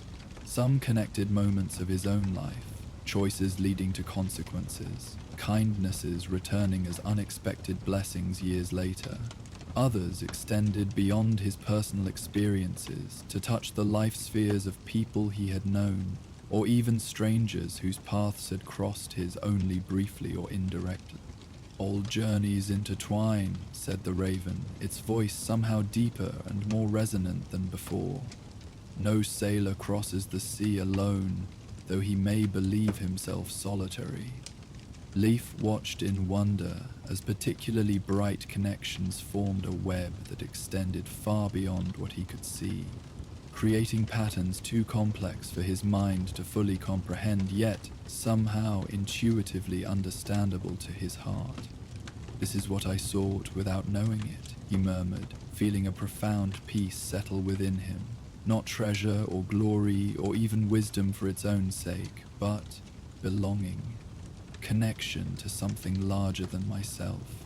You have always belonged, said his mother's voice from nearby, though when he turned no one stood there, just the impression of her presence carried on the celestial winds. To the sea, to the stars, to the great story that contains all stories. The ship sailed deeper into the cosmic fjord until they reached what appeared to be its innermost reach, a perfectly still pool of radiance that reflected not just the stars above, but possibilities beyond mortal comprehension. Skidbladnir slowed until it rested motionless upon this luminous surface. "We have arrived," announced his younger self. "Where?" asked Leif, seeing nothing but light surrounding them. "At the moment of choice," replied his father. "Every true quest ends with one." The raven spread its wings, suddenly growing to impossible size until it shadowed half the deck. When it spoke again, there was no mistaking that the voice belonged to Odin himself. "Leif Haraldsson, you have witnessed what few living men have seen. Now you must decide. Will you return to your mortal life with this knowledge, or will you join my crew permanently, sailing between worlds until Ragnarok calls all to the final battle?" Leif stared in shock at the transformed raven, understanding at last the magnitude of what was being offered. "I can stay?" he asked, looking around at the assembled crew, his family, friends, mentors, all waiting expectantly for his decision. "Your physical form yet lives," confirmed Odin through the raven's form, "but it grows frail with age, and soon would join us naturally. I offer acceleration of that journey, if you choose it freely." Leif turned to his younger self, seeking guidance, but found only patience waiting in those familiar eyes. This was truly his choice alone. He thought of his cottage by the cliff, the simple life he had built in his later years. It had brought him peace of a kind, yet always with an underlying restlessness, a sense of waiting for something more. Now he understood what he had been waiting for, not just the discovery of Odin's ship, but the revelation of his place in the vast, interconnected fabric of existence. Looking out at the cosmic waters surrounding Skidbladnir, at the countless life spheres floating in their complex dance of connection, at the crew of honored souls who had sailed these same waters before him, Leif made his decision. "I will join your crew, All-Father," he said with quiet certainty. "My mortal journey has reached its natural harbor. Let my final voyage begin here, among those who have shown me the way all my life." A sound like distant thunder rolled across the cosmic fjord. Odin's approval. The massive raven inclined its head in acknowledgement, before gradually returning to its former size. "So be it," declared the voice, now emanating from the ship itself rather than the bird. "Welcome to Skidbladnir, Leif Haraldsson. Your wisdom and experience will serve well in the voyages to come." As these words faded, Leif felt a profound transformation begin within him. The aches and limitations of his aged body fell away like a cloak slipping from his shoulders. Knowledge flooded his awareness, understanding of cosmic tides and currents, of pathways between realms, of the proper words to speak when navigating the boundaries of Yggdrasil's branches. He felt memories long forgotten returned with crystalline clarity. His first voyage as a child, sitting wide-eyed at his father's feet as the ship crested waves taller than their mast. The taste of sweet water from a hidden spring on a distant island where trees bore fruit like liquid sunlight. Conversations with ancient mariners who spoke of stars that had guided their ancestors in times before sagas were sung. New awareness blossomed within him as well, comprehension of languages never spoken by mortal tongues, recognition of patterns in the cosmic sea that predicted the birth and death of worlds, perception of beings that existed between the cracks of reality. visible only from the unique vantage point of Skidbladnir's deck. Each breath drawn aboard the Allfather's ship filled Leif with greater understanding. He perceived how Yggdrasil's vast branches supported the 9 worlds, how its roots drank from wells of wisdom, fate, and primal forces. He sensed the delicate balance maintained by powers ancient beyond reckoning, and the crucial role played by those who traveled between realms, carrying not just physical cargo but ideas, dreams, and possibilities from one world to another. At the same time, he felt himself merging with his younger self, no longer 2 separate entities observing each other, but a unified presence containing all he had ever been: the curious child, the ambitious youth, the seasoned captain, the reflective elder. All aspects of a continuous whole rather than sequential stages left behind. This integration brought a completeness he had never experienced in life, as if scattered fragments of his being had finally assembled into their intended pattern. The crew around him solidified, becoming more vibrantly present than any living beings he had known in Midgard. Their voices carried harmonies impossible in physical realms, their movements left traces of light in the cosmic air, their eyes held depths that suggested they too had undergone the same transformation he now experienced. Harald clasped his shoulder, his touch warm and real. "Well chosen, my son. Now come. There is much to learn before you take your place fully among us." As they turned from the bow, Leif caught one last glimpse of the life spheres floating in the cosmic fjord. Within one, he saw his cottage by the cliff, his physical body lying peacefully on the bed, surrounded by 9 runestones. A small smile graced those aged lips, and he knew that those who eventually found him would think he had passed quietly in his sleep, his expression suggesting pleasant dreams. The truth was both simpler and infinitely more complex. He had finally found the ship he sought all his life, and with it his place in the vast ocean of existence. Far below in Midgard, as dawn broke over the misty cliffs, a young fisher boy exploring tide pools discovered an unusual piece of driftwood washed ashore. Carved into its salt-smoothed surface was a perfect image of a ship with a raven perched upon its prow. The boy stood transfixed, salt water lapping at his bare ankles as he traced the intricate carvings with wondering fingers. Tracing out the carvings with wondering fingers, something about the wood called to him in ways his young mind couldn't articulate. A resonance, a recognition, a subtle whisper of possibility that made his heart quicken, though he didn't understand why. The ship depicted was unlike the fishing vessels and trading craft that frequented the nearby harbor. Its lines suggested speed beyond wind power. Its proportions spoke of journeys beyond mapped waters. The boy turned the piece over, finding on its reverse side a single rune etched deep enough to have survived the wood's long journey through salt and tide. Though he had not yet learned the ancient alphabet, something in his blood recognized the symbol. Anses, the rune of Odin, of divine inspiration, of messages from other realms. A sudden breeze ruffled his hair, carrying the scent of distant lands and possibilities beyond his familiar shore. For just a moment, the boy thought he heard a whisper. Words in a language he shouldn't understand, but somehow did. "Begin gathering now, young seeker. Your map awaits assembly." The moment passed, leaving him blinking in the strengthening morning light.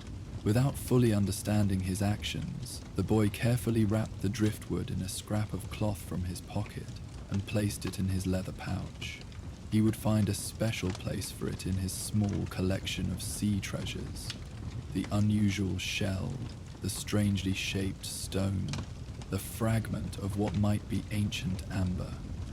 The boy carried it home, fascinated by the craftsmanship, unaware that he held the first piece of a map that would guide his own journey in years to come.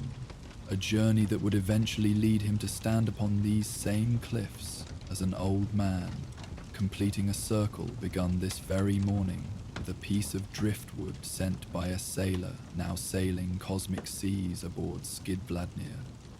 For Skidbladnir's voyage continued eternally, and the crew of the All-Father sailed on through the cosmos, through dreams, through stories whispered by the wind to those with hearts open enough to hear them, guardians of passage between worlds, collectors of worthy souls, keepers of wisdom earned through lives well sailed across the vast and beautiful sea of existence.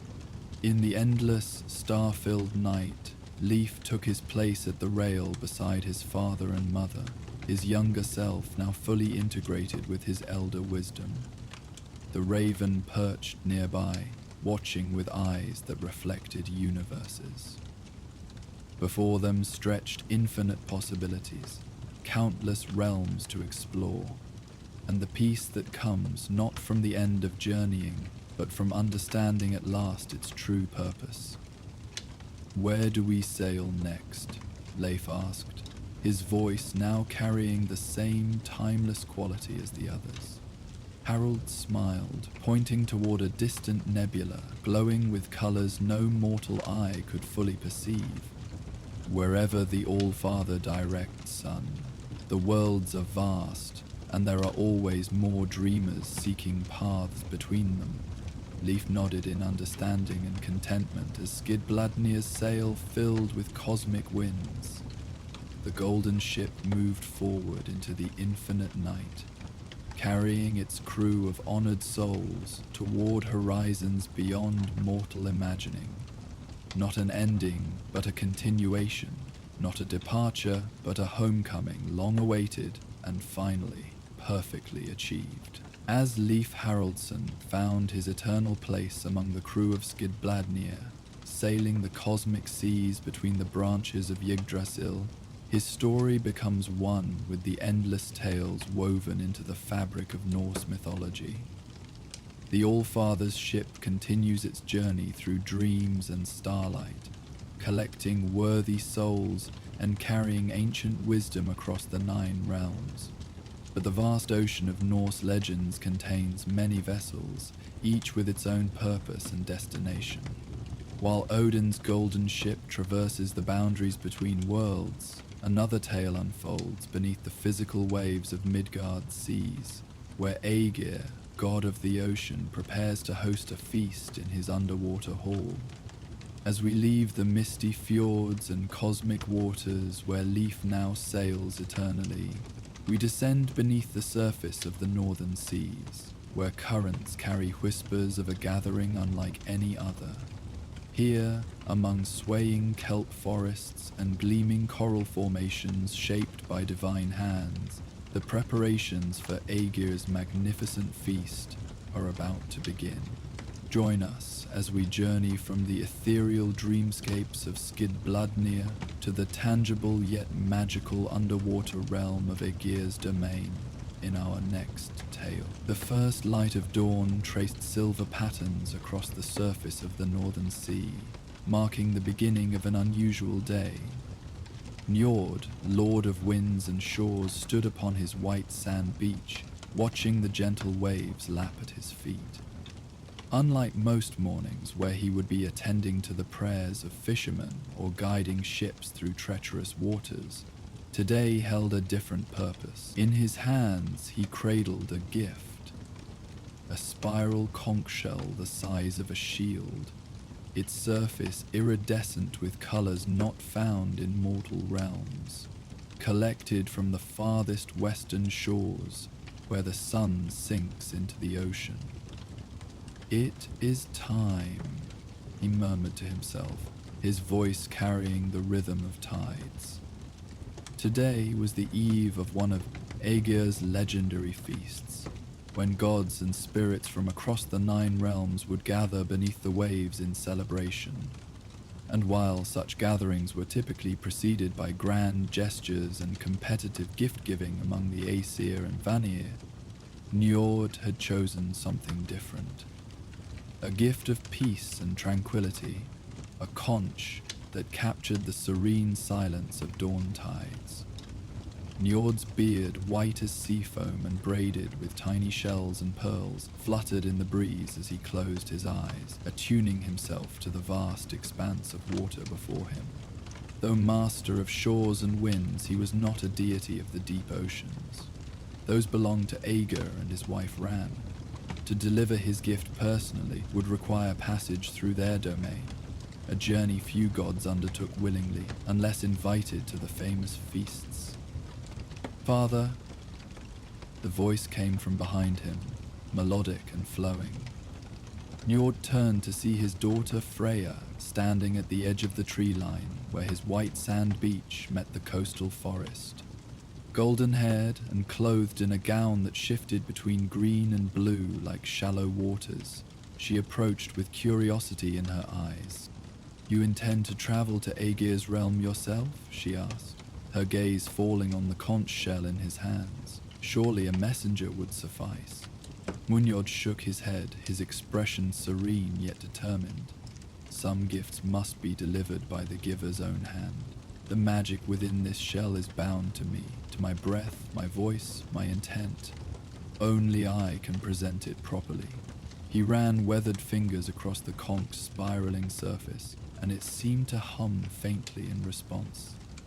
Besides, it has been too long since I ventured into the deep places. Freya's expression softened with understanding, though concern still lingered in her eyes. "The depths are strange to you, father, and not always welcoming to visitors, even those of divine blood. Aegir's realm follows different rules than ours. All the more reason to remember them," Njord replied with a gentle smile. "Fear not, daughter. The sea and I have an understanding that predates even the oldest of Odin's wisdom. I will return before the feast begins tomorrow."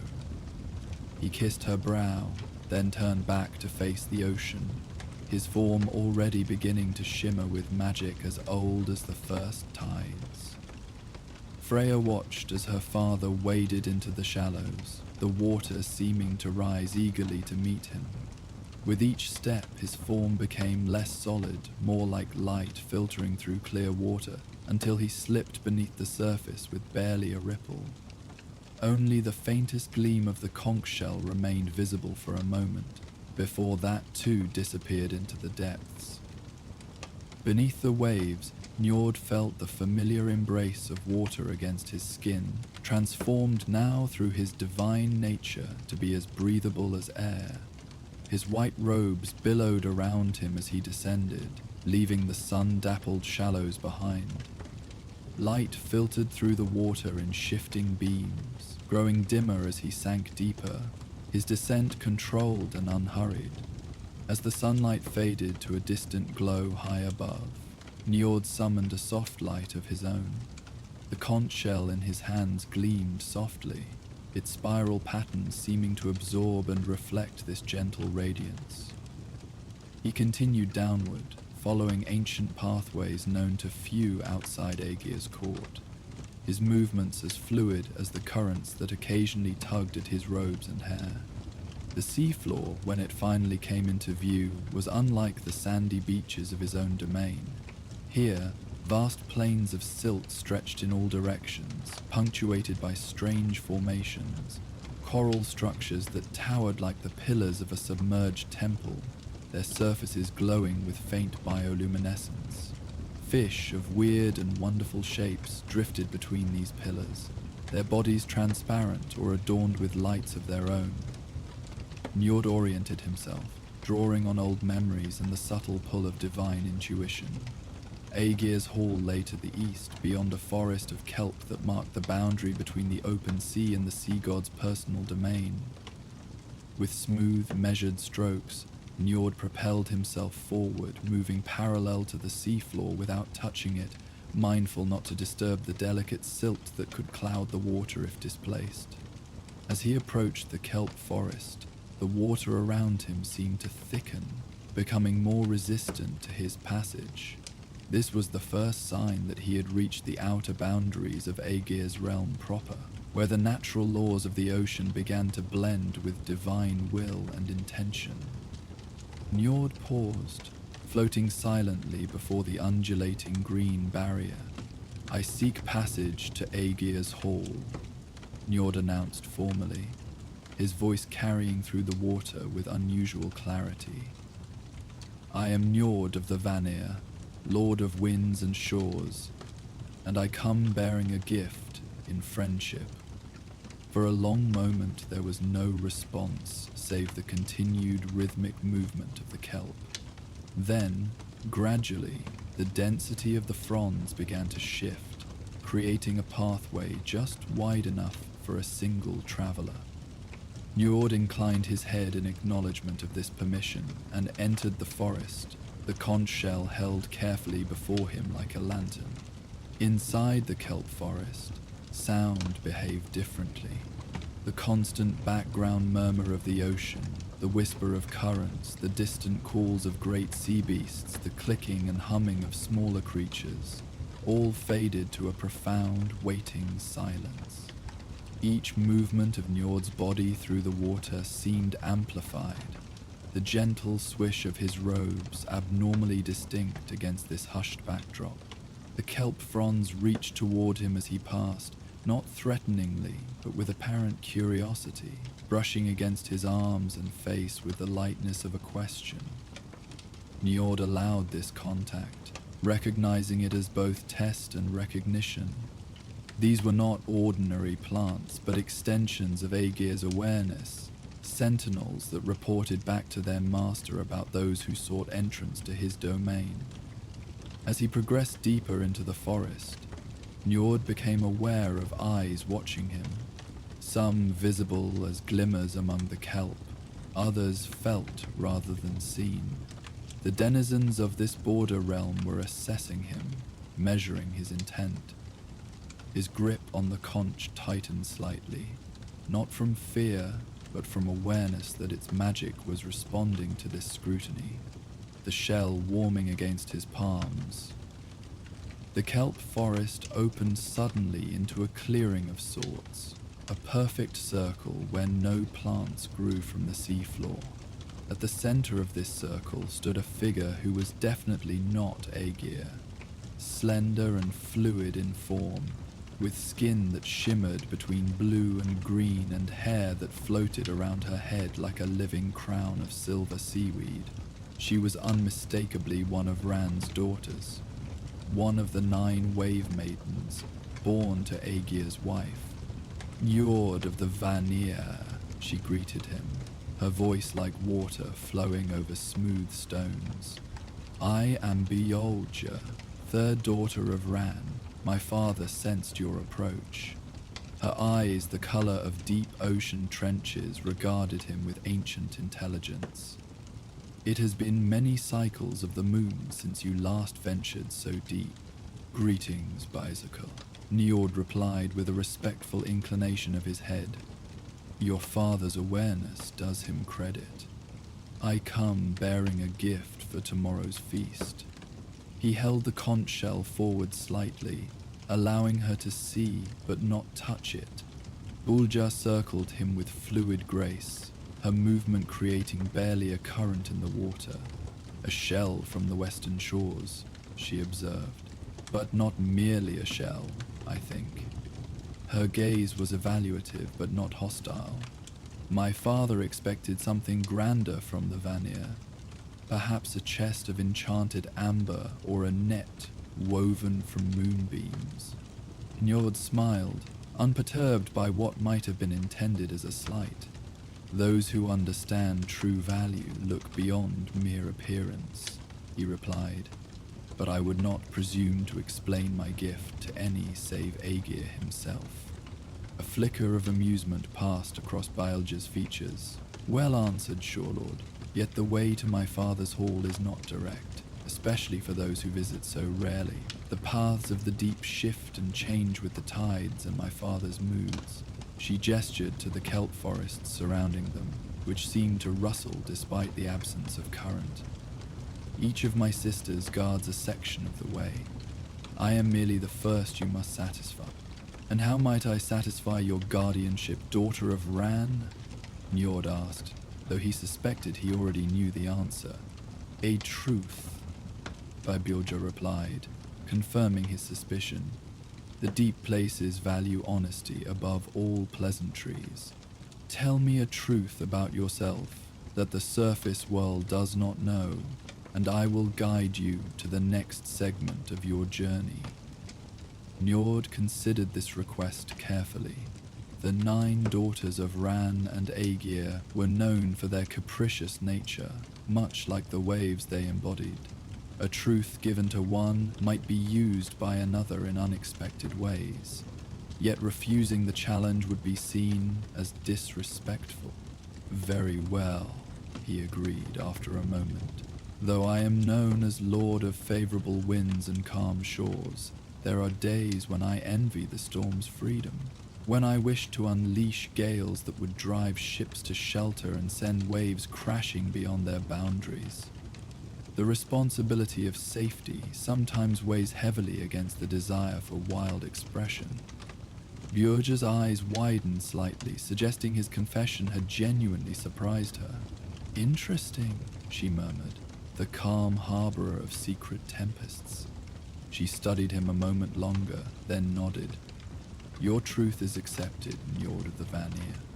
Follow me, and I will lead you to the next guardian. She turned and swam toward the opposite side of the clearing, her form slipping easily between kelp fronds that parted at her approach. Njord followed, noting how the pattern of the forest seemed to change around them as they progressed.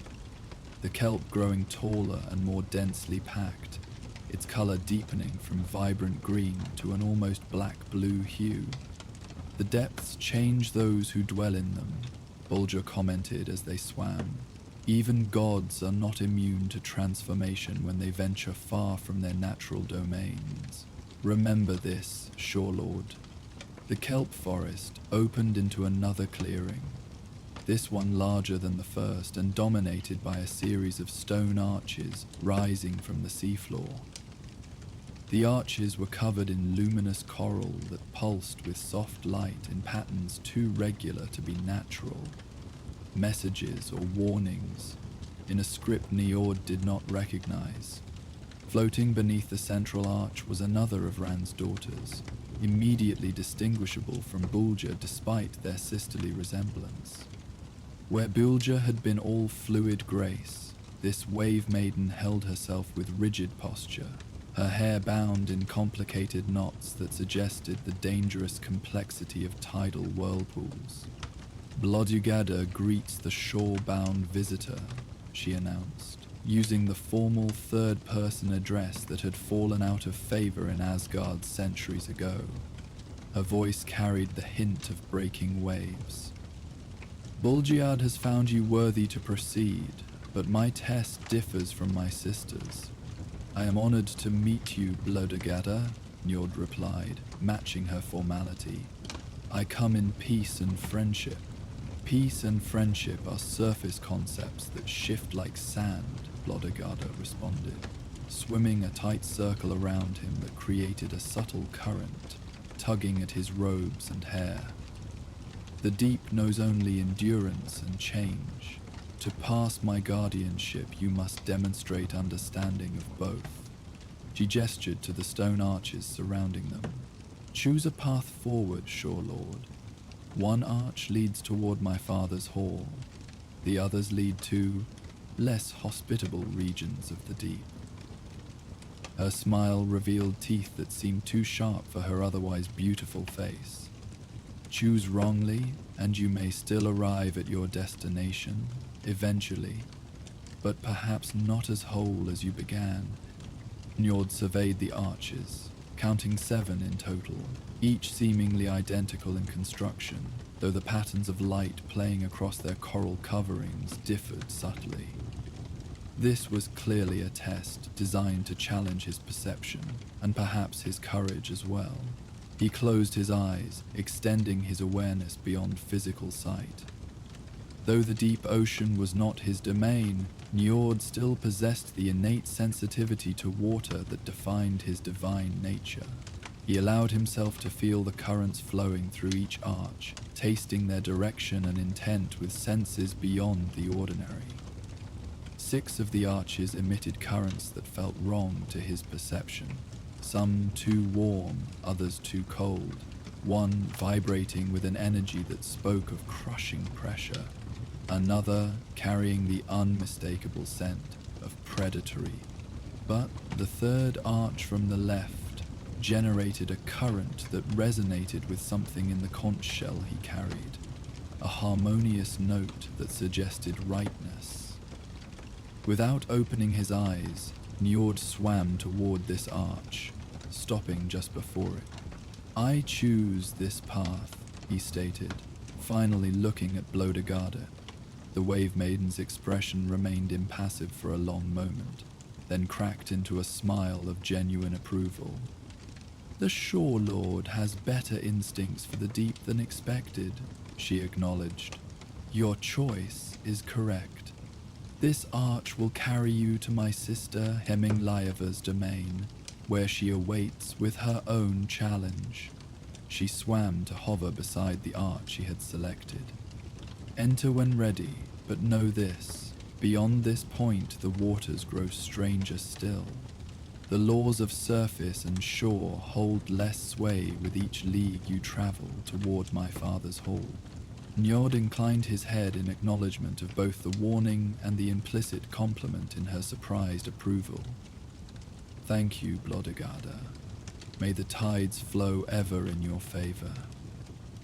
With that traditional blessing of her domain, he swam forward and through the chosen arch. The transition was instant and disorientating. Where before there had been the relatively open space of the kelp forest clearing, now Njord found himself in what appeared to be an underwater canyon of immense proportions. Walls of black stone rose on either side, so tall that their upper reaches disappeared into the murky distance above. Ahead, the canyon stretched into darkness, its path winding like a great serpent between the towering walls. Njord began to swim forward, staying well above the treacherous seafloor with its unpredictable vents and fissures. As he progressed, he became aware of movement in the shadows along the canyon walls. Large forms that kept pace with him just at the edge of visibility, never revealing themselves fully. "Visitors to the deep must be observed," came a voice from everywhere and nowhere, its tone reminiscent of glacial ice breaking in spring thaws. "Especially those who normally dwell in the shallows." Njord halted his forward progress, remaining perfectly still in the water as he tried to locate the source of the voice. "I am observed and judged at every turn, it seems," he responded evenly. "Are you Heminglaeva, 3rd guardian of the path?" A soft laugh echoed through the canyon, causing small swirls in the water around him. "3rd guardian by some reckonings, 5th by others. Time and sequence flow differently in the deep places." A figure gradually coalesced from the shadows ahead, assembling itself from what seemed to be the darkness itself, until it took on feminine form. Heminglaeva appeared older than her sisters, with an ageless quality to her features that suggested wisdom earned through millennia of observation. Her hair floated around her in complicated patterns that seemed to form and reform images from ancient myths. Her eyes, when they finally focused on Njord, held the cold light of the deepest ocean trenches. "You bring a gift to my father," she stated, her gaze dropping to the conch shell in his hands. A curious choice. A vessel of emptiness and silence to one whose domain is full of sound and fury. "Not emptiness," Njord corrected gently. "Potentiality. And not silence, but clarity. The moment between breaths, the pause between heartbeats, where true understanding becomes possible." Heminglaeva tilted her head, studying him with renewed interest. "Poetically spoken, Shore Lord. Perhaps there is depth to you beyond what my sisters expected. She gestured to the conch. May I examine it more closely? You may look but not touch, he offered as compromise, holding the shell forward where the light emanating from his body illuminated it more clearly. Himingleva drifted closer, her eyes narrowing as she inspected the conch without attempting to take it.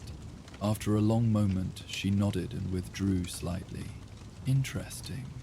It contains more than I first perceived. My challenge to you is simple compared to my sisters. Answer a riddle, and I will show you the way forward. Njord nodded his acceptance. Riddles were common currency among the gods, tests of wisdom rather than strength or magic. Himminglever's voice took on a rhythmic quality as she posed her question. I am born in silence, grow in darkness, die in light. I can fill a room yet take no space. The wise seek me, fools flee me. What am I? Njord considered the riddle carefully. It was cleverly constructed, with multiple possible answers depending on one's perspective. Then, as he floated in the strange darkness of the underwater canyon, the answer came to him with sudden clarity. You are contemplation, he replied, born in silence when the mind stills itself, growing in the darkness of focused thought, dying when exposed too quickly to the light of action or distraction. Contemplation fills a mind as thoroughly as it might fill a room, yet occupies no physical space. The wise indeed seek such moments of deep thought, while fools avoid them, preferring the comforts of constant noise and activity. Himminglever's expression remained impassive for several heartbeats, then softened into something approaching approval. Well answered, Njord of the Vanir. Few who visit the deep places understand the value of contemplation. They are too eager to complete their business and return to the familiar comforts of the surface. She gestured toward a previously unnoticed opening in the canyon wall behind her. Continue your journey through there. My sister Dufar awaits you in the Cavern of Memories. With a movement like a wave receding from shore, Himminglever backed away into the shadows until she was indistinguishable from the darkness itself. Her voice lingered after her form had disappeared. Remember, Shore Lord, in the deep, contemplation becomes more than mental exercise. It becomes transformation. Njord swam toward the opening she had indicated, discovering that what had appeared to be a simple fissure in the rock wall was actually the entrance to a tunnel lined with glowing, animated etchings. The illumination revealed intricate patterns etched into the rock, stylized waves and spirals that seemed to ripple with movement despite being fixed in stone. The tunnel widened dramatically into a vast, domed cavern. The space was enormous, larger than Odin's great hall Valhalla, and every surface was covered in the same glowing, animated etchings that had adorned the tunnel. But here, the images were not confined to the walls. They floated freely through the water as three-dimensional projections of light and shadow, moving around Njord like schools of illuminated fish, each containing a fragment of memory or knowledge preserved from the ocean's long existence. At the center of this spectacle floated a figure that could only be Dufar, the fourth daughter of Ran. Unlike her sisters, who had each displayed some aspect of the ocean's more dramatic nature, Dufar embodied serenity. Her form was less sharply defined, her edges blending softly with the surrounding water, as if she were partially composed of it. Her hair did not float wildly, but lay in gentle waves against her shoulders and back. Welcome to the Cavern of Memories, Njord of the Shores, she greeted him, her voice like the softest lapping of waves against sand. Few visitors appreciate the historical tableau in the approach tunnel as thoroughly as you did. The records are fascinating, Njord replied honestly. Many show events unknown in Asgard's chronicles or even Vanaheim's oldest songs. Dufar smiled, a gentle expression that nonetheless conveyed ancient wisdom. The sea remembers what land dwellers forget. Even gods are subject to the erosion of memory over sufficient time. She gestured to the floating images surrounding them.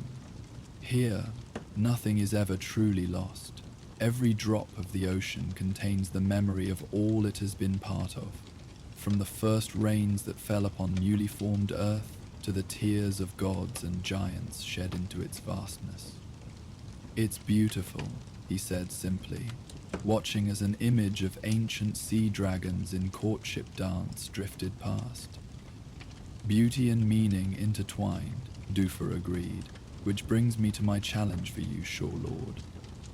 Unlike my sisters who tested your wisdom or perception, I would know your purpose. Why do you bring this particular gift to my father?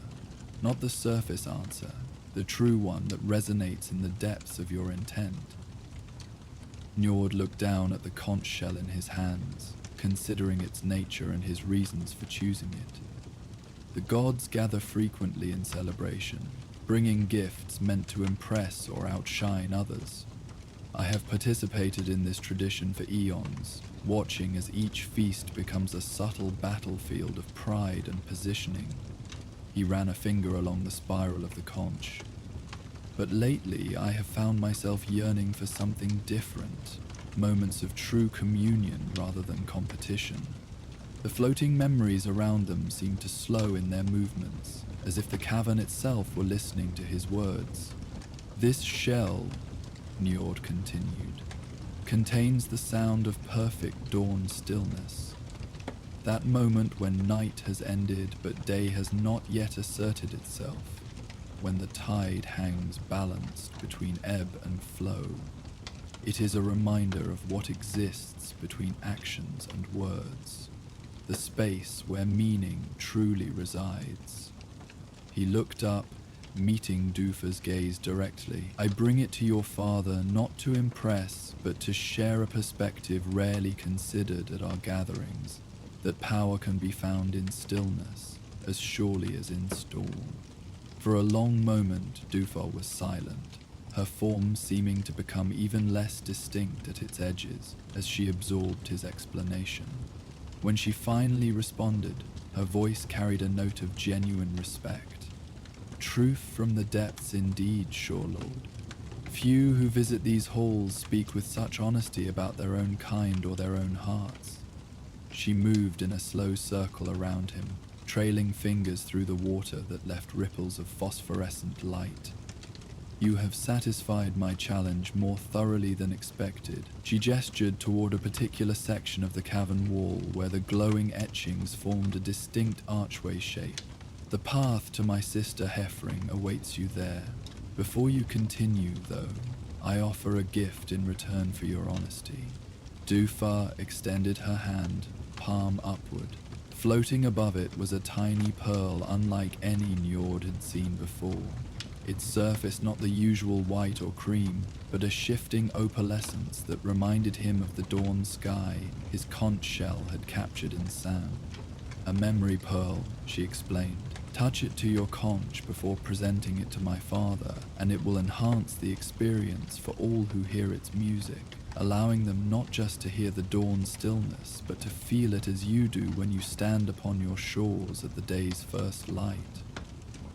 Njord accepted the pearl with appropriate reverence, carefully nestling it alongside the conch shell. "Your generosity honors me, Dufar of the gentle waves. I will use your gift as intended." Njord swam through the archway Dufar had indicated, finding himself in a vast, open space unlike anything he had encountered thus far. It appeared to be the interior of an enormous air bubble trapped beneath the ocean floor, a perfect sphere with a solid stone bottom and a curved ceiling of water held in place by some force that defied normal physical laws. The air within this bubble was not truly air at all, but a different type of liquid medium, thinner than water and slightly luminous. through which Njord found he could move even more easily. Floating at the exact center of this sphere was Hefring, fifth daughter of Ran. Her appearance was startling after the relatively humanoid forms of her sisters. Hefring seemed composed primarily of foam and spray, her body constantly forming and reforming from countless tiny bubbles that merged and separated in endless cycles. Only her eyes remained consistent, deep blue orbs that tracked Njord's entrance with predatory intent. The shore dweller ventures far beyond his comfort, she observed, her voice sounding like waves breaking on a rocky coastline. 5 challenges overcome, 4 yet remain before you stand before my father. She circled him rapidly, moving with a speed that left a spiraling trail of bubbles in her wake. Are you certain your gift warrants such effort? Njord of the Vanir? Many turn back at this point, sending their offerings with servants, rather than persisting personally. I am certain, Njord replied calmly, though he found Hefring's rapid movements somewhat disorienting. What challenge would you set before me? Hefring came to an abrupt halt directly before him, her foam form stabilizing momentarily into a more defined shape. My challenge is one of endurance, she declared. In this sphere of suspension, you will experience pressure from all directions simultaneously, not just physical force, but pressure against your very essence, testing the boundaries of your divine nature. Her bubble lips curved into what might have been a smile. How long before you admit the deep is not for surface gods? How long before you surrender your gift and your purpose? Before Njord could respond, Hefring dissolved completely into the surrounding medium.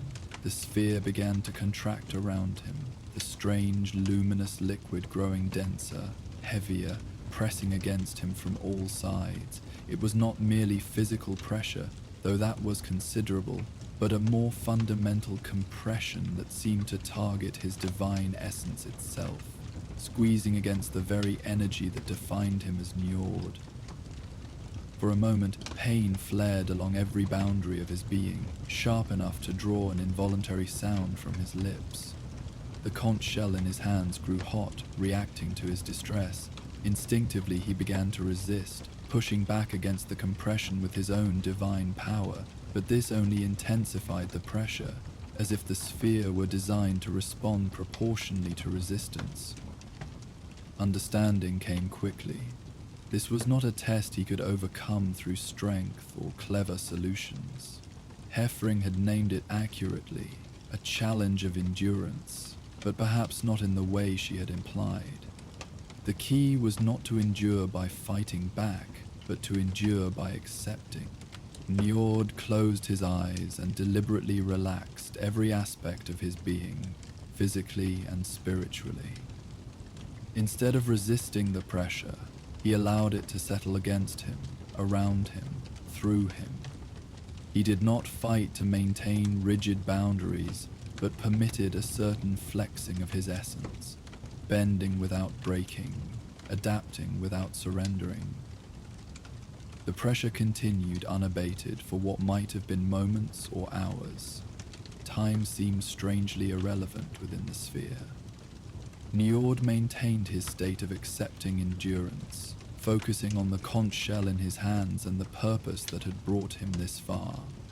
Gradually, almost imperceptibly at first, the liquid medium around him began to thin, the pressure easing by increments, until it returned to its original state. Hefring reappeared, her bubble form coalescing more slowly this time, her expression thoughtful rather than challenging. Interesting, she commented. Most visitors attempt to overpower the sphere or bargain for release. Few understand that acceptance can be stronger than resistance. Njord opened his eyes, finding that his divine form had indeed changed subtly. Not diminished, but somehow more fluid at its edges, better adapted to the deep environment. The transformation Himminglaev had hinted at, perhaps. Water teaches that lesson to any who truly listen, he replied. The reed survives the flood that uproots the oak. Wisdom from a god of shores, Heffring acknowledged with what seemed like genuine respect. You may proceed to my sister Un's domain. She gestured toward a portion of the sphere's wall that began to thin, creating an opening.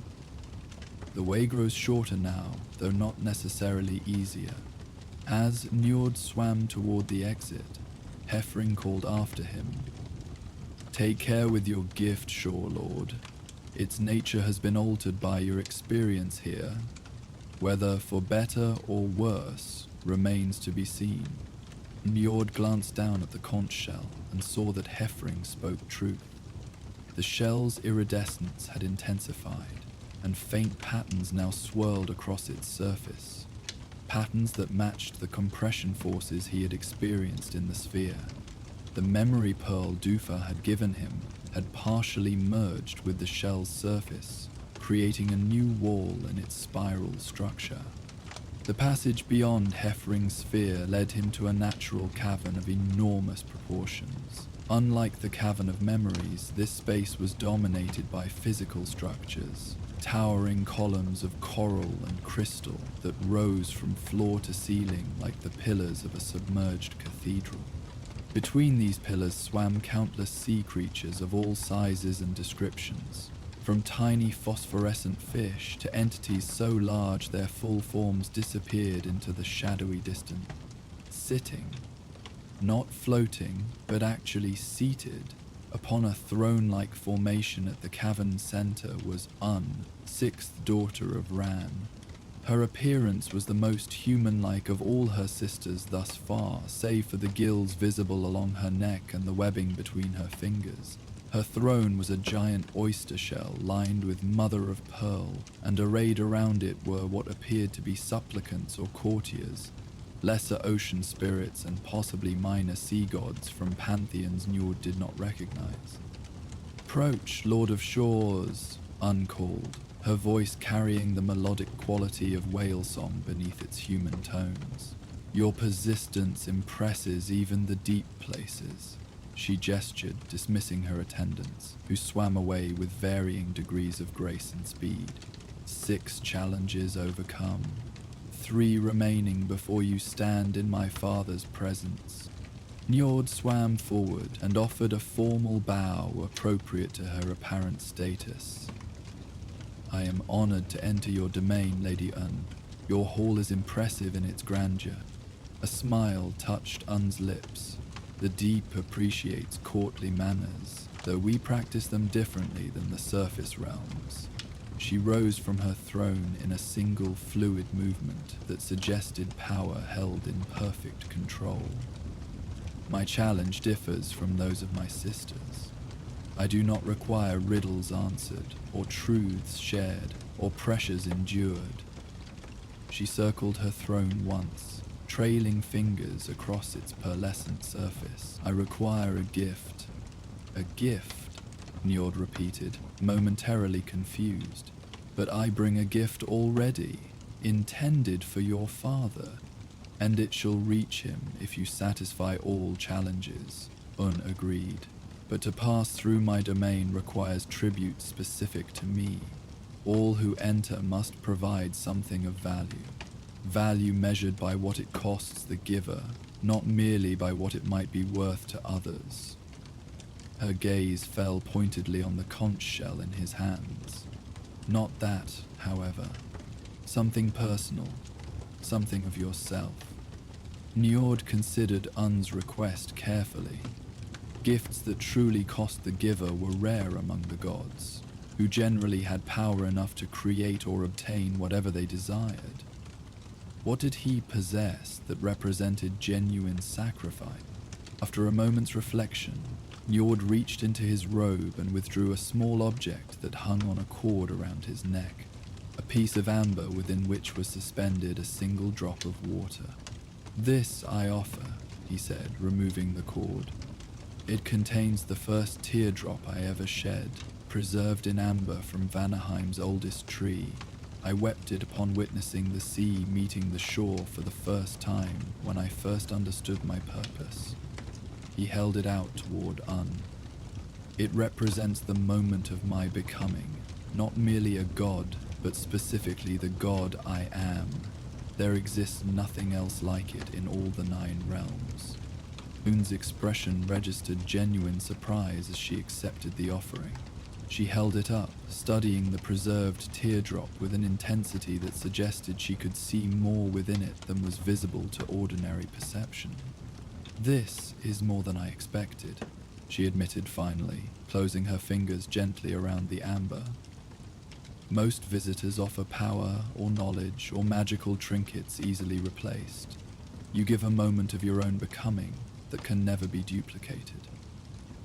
She returned to her throne, placing the amber carefully upon a small shelf beside it. "Your gift is accepted, Njord of the Vanir. You may proceed to my sister Droft's territory with my blessing." The passage beyond Un's throne room narrowed quickly, forcing Njord to adjust his swimming position to a more horizontal orientation. Unlike the previous tunnels, this one was not straight, but wound in tight spiral patterns, descending ever deeper while simultaneously curving in what felt like a gradual approach towards some central point. The walls here were not stone, but living coral, which seemed to pulse with slow, deliberate movement as he passed. After completing several full rotations of this spiral descent, the tunnel widened suddenly into a roughly spherical chamber with dozens of identical exits arranged around its circumference. In the center of this chamber hovered Drafna, 7th daughter of Ran, her form constantly shifting between 3 distinct appearances. At one moment, a beautiful maiden with skin like polished abalone, the next a creature half woman and half octopus, and the third a swirling vortex of water that merely suggested feminine form. "Confused, Shorelord?" her voice asked from everywhere and nowhere as she continued to shift between forms. "Good. Confusion is the beginning of understanding in the deep places." Her laughter echoed strangely in the spherical chamber. 7 challenges overcome, 2 remaining, but first, you must find your way through my labyrinth. She gestured to the identical tunnels surrounding them. "One path leads to my sister Kolga, the others lead elsewhere. Choose incorrectly, and you may wander for days before finding your way back to this chamber to try again." Her form settled momentarily into the beautiful maiden aspect. "I offer no riddle, no test of endurance. Simply choice and consequence, as all life presents, does it not?" Njord studied the identical openings, seeing nothing that distinguished one from another. "Is there a clue to guide my choice?" he asked, suspecting he already knew the answer. Drofna laughed again, shifting to her vortex form. "The wise question is not which path to choose, but whether choosing is necessary at all." With that cryptic statement, she began to spin more rapidly, creating a current that tugged at Njord and his precious conch shell. He considered her words carefully, looking again at the circular arrangement of identical tunnels, then at the constantly shifting form of Ran's daughter. Understanding dawned gradually.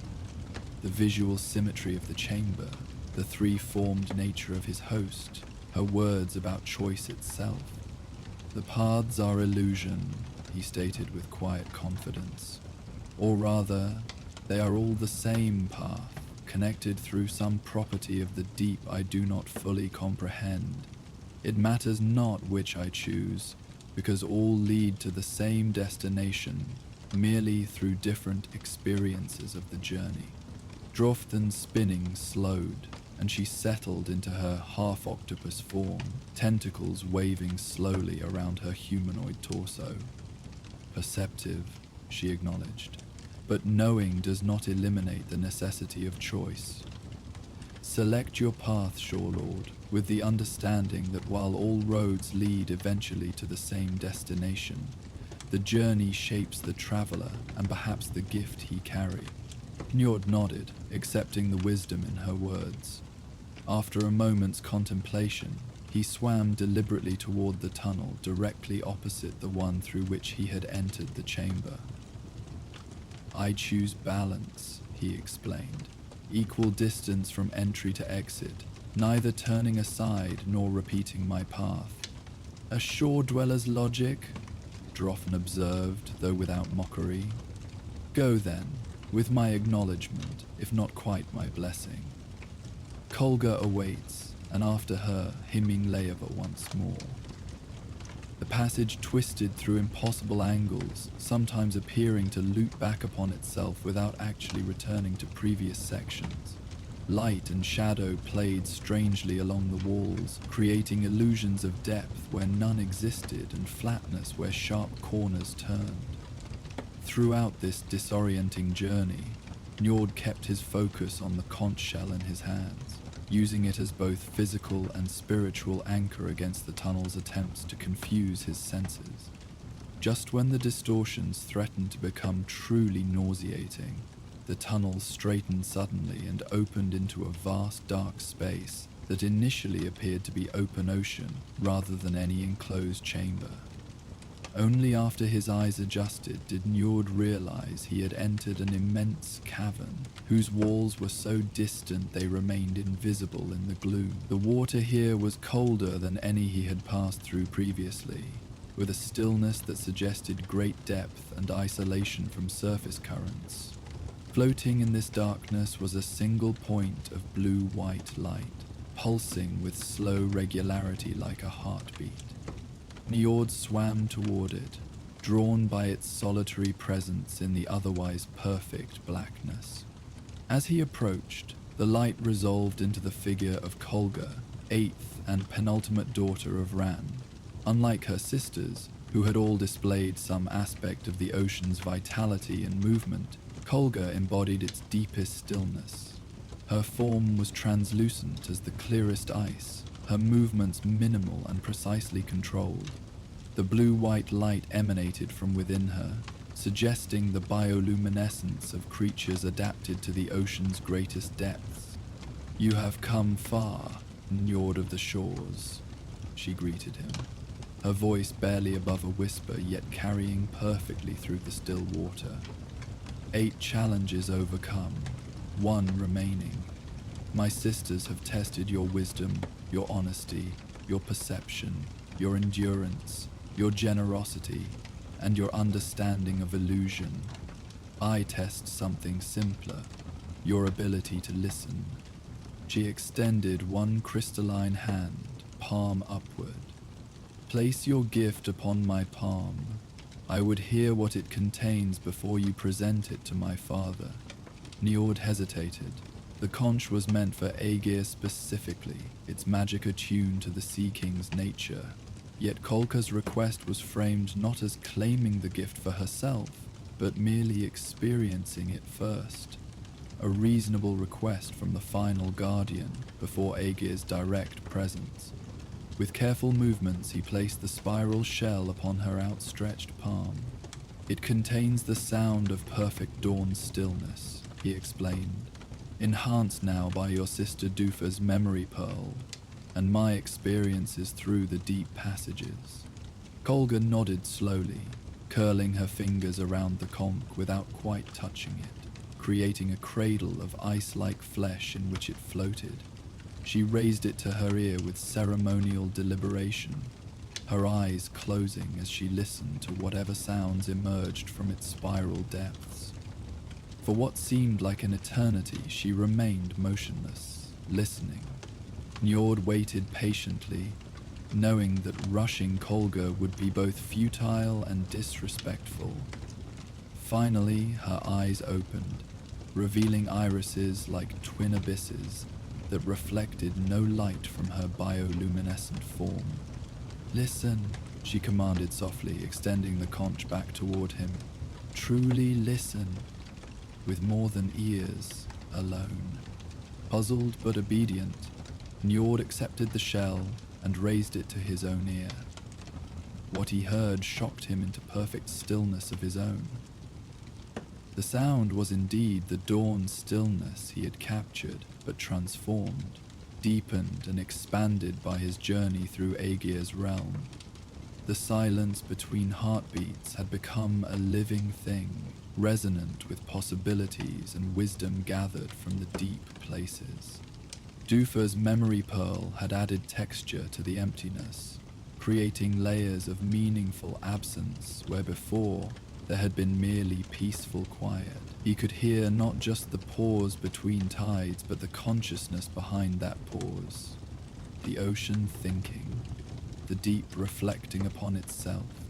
Most surprisingly, Njord heard aspects of himself within the conch, echoes of his responses to each challenge, fragments of truth offered to Bulja, contemplation shared with Himmingleva, acceptance demonstrated to Hefring, sacrifice given to Unin, understanding shown to Droth.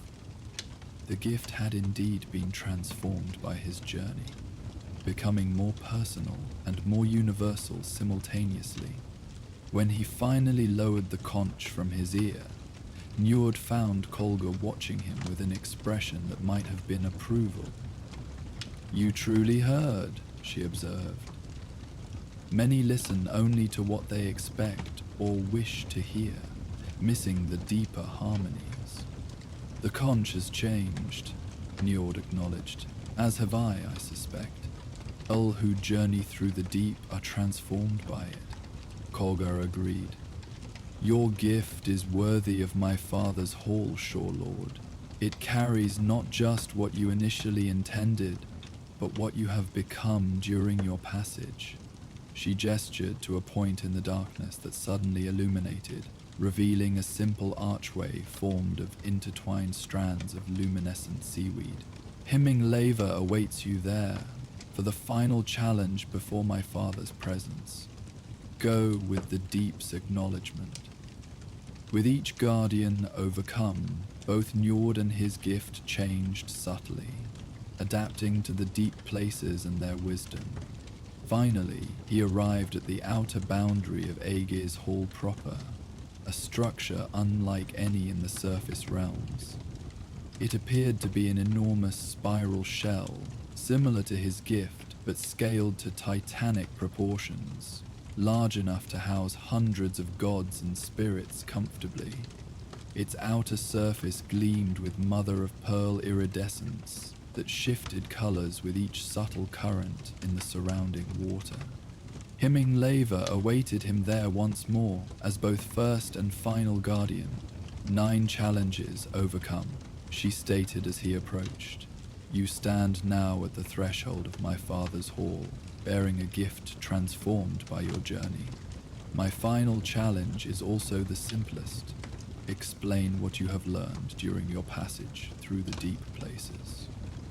Njord considered the request thoughtfully, looking down at the conch in his hands, then at his own subtly altered form, before meeting Himmingleva's ancient eyes again. I have learned that boundaries I thought fixed are actually permeable, he began. The distinction between shore and deep, between self and surroundings, between gift and giver, all more fluid than I had understood before this journey. He gestured to the magnificent shell place before them. I came bearing what I thought was wisdom about stillness and contemplation, only to discover that the deep already holds these truths in forms more profound than I had imagined. My gift is not teaching but learning, offering not what the surface knows about silence, but returning to Aegir what the depths have always known, filtered through a perspective shaped by both worlds. Himmingleva's expression softened into genuine warmth, the first such emotion any of Rand's daughters had displayed so openly. Well answered, Shore Lord. Few visitors to the deep places understand that their greatest gift is not what they bring, but what they become. She moved aside from the entrance with formal grace. My father awaits within. Enter freely, and with the blessing of the 9 daughters of Rand. The interior was even more impressive than the exterior had suggested. The spiral structure created a series of connected chambers that wound inward, each decorated in a style that captured some aspect of the ocean's many moods and environments. Throughout these spaces, preparations for the upcoming feast were evident. Long tables formed from polished stone and coral, decorated with treasures from shipwrecks and natural ocean bounty. At the very center of this spiral lay Aegir's throne room, a perfectly circular chamber whose domed ceiling was adorned with what appeared to be stars, though Njord realized after a moment that they were actually rare deep-sea creatures capable of producing their own light, arranged in patterns that mimicked the night sky visible from the ocean's surface. Seated upon a throne formed from a single massive blue pearl was Aegir himself, sea king and brewer to the gods. His appearance combined aspects of humanity, divinity, and the ocean's primordial power. Skin that shifted between normal flesh tones and the blue-green of deep water, hair and beard that moved like anemone tendrils despite the chamber's stillness. Beside him stood his wife Ran, netted and far more predatory in aspect than her husband. As Njord approached, Aegir rose from his throne, arms extended in welcome. Njord of the Vanir, you honor us by delivering your gift personally rather than sending it with messengers. His gaze fell upon the altered conch shell with evident interest. My daughters tell me you have passed all 9 challenges with wisdom and grace, unusual for a shore-dwelling deity. Njord bowed deeply, then straightened to look Aegir in the eyes, a gesture of respect between equals rather than supplication. Great Aegir, Lord of the deep places, I bring this gift not merely as offering, but as bridge between our domains. He held forth the conch shell with both hands. It contains the sound of perfect dawn stillness, the moment between breaths, the pause between heartbeats, enhanced now by my journey through your realm and the generosity of your daughter Dufa. Aegir accepted the shell with appropriate ceremony, examining its transformed appearance with obvious appreciation. A thoughtful gift, he acknowledged, and one made more meaningful by the journey of its bearer. He raised the conch to his ear, listening for a long moment, with closed eyes. When he lowered it again, his expression had softened noticeably. You bring stillness to one whose nature is constant movement, silence to halls that will soon echo with feasting and celebration, a counterpoint that creates harmony rather than discord. He inclined his head in gratitude. It shall have place of honor at tomorrow's gathering. Ran moved forward then, her predatory aspect somehow enhanced by the gentle smile she offered. You have changed during your passage through our realm, Shore Lord, she observed, gesturing to his subtly altered appearance. The deep has marked you as one who understands its nature beyond the superficial knowledge most surface dwellers possess. After exchanging formal farewells with both sea deities and promising to return the following evening for the feast, Njord followed a guide, thread provided by Ran that led him along the swiftest currents back to his own domain. As he rose through the ocean's layers, the pressure decreased, the water warmed, and gradually light from the surface world began to filter down in wavering beams. Finally, the familiar sandy slope that led to his own shores came into view. With smooth, powerful strokes, he propelled himself the remaining distance, breaking the surface just as the afternoon sun touched the western horizon with early golden light. Freya waited where he had left her, seated upon a driftwood log smoothed by years of tidal action. She rose immediately as he emerged from the waves, his form solidifying from its water-adapted state back to his more familiar appearance, though certain subtle changes remained, particularly in his eyes, which now carried hints of the deep ocean's ancient wisdom. You return changed, father, she observed as he approached, water streaming from his robes and beard. Your journey was successful? Noran smiled, feeling the weight of the surface world settle back upon him, not unpleasantly, but noticeably after his time in the buoyant deep. More than successful, he replied. Educational, transformative. He looked out over the sea, which seemed somehow more familiar and more mysterious simultaneously after his experiences below. Aegir's feast tomorrow will be worth attending, I think. Different, perhaps, from previous gathering. Freya studied him with the perceptiveness that made her formidable among the Vanir. You found something in the depths beyond mere passage and gift-giving, she stated, rather than asked. Perhaps the gift was more for me than for Aegir, Njord acknowledged, beginning to walk along his shoreline with his daughter at his side. The conch shell contained silence and stillness, qualities I sought to share with realms often dominated by noise and activity. But the deep places already knew these truths, in forms more profound than I had imagined. He stopped to pick up a small, perfect shell that had washed ashore, examining its spiral pattern with newfound appreciation. In seeking to give wisdom, I received it instead. Freya smiled, linking her arm through his as they continued their walk along the shore where sea met land.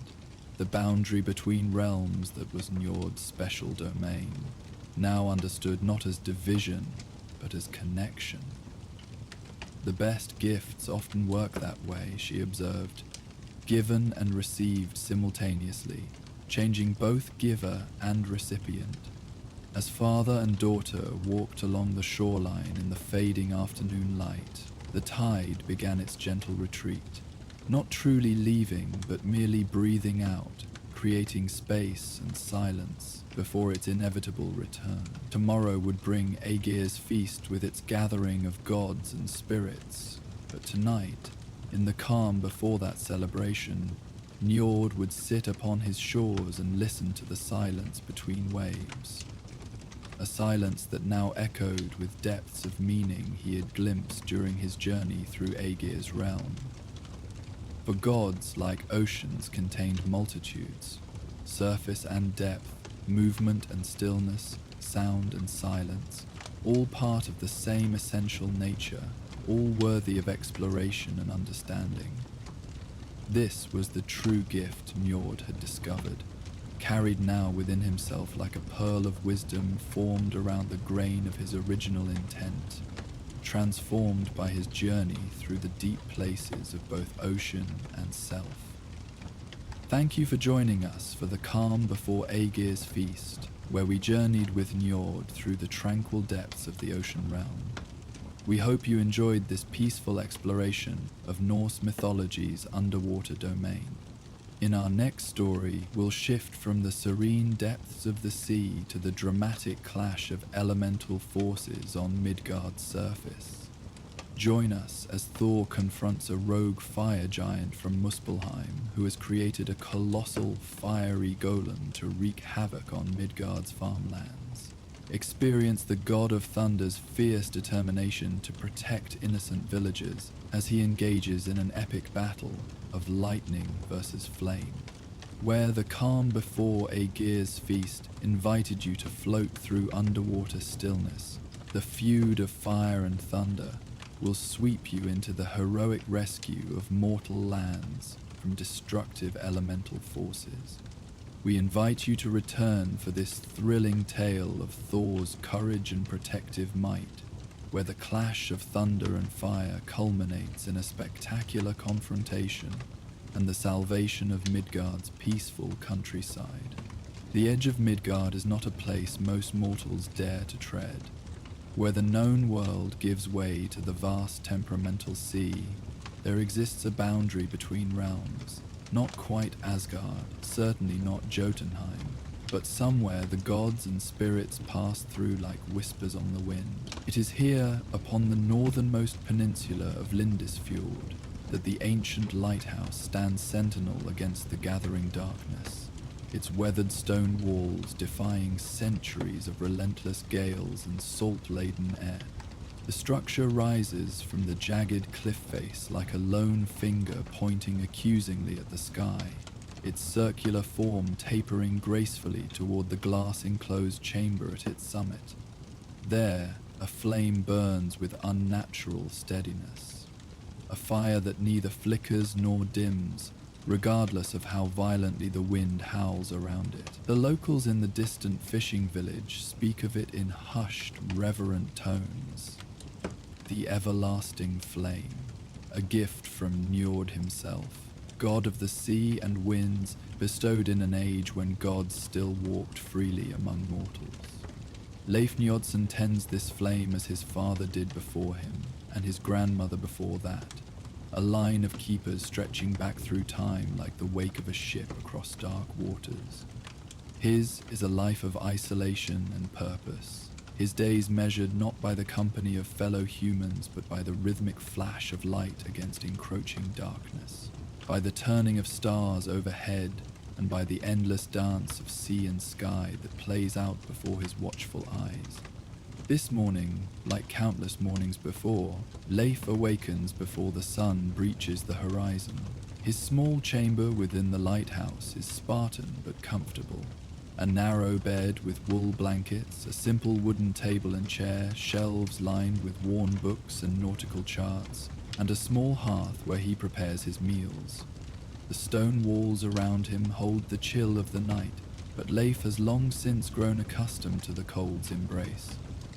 He dresses methodically, woolen undergarments worn soft with age, sturdy trousers of boiled leather that repel the sea spray, a thick sweater knitted from the wool of Highland sheep, dyed the deep blue-green of the ocean depths.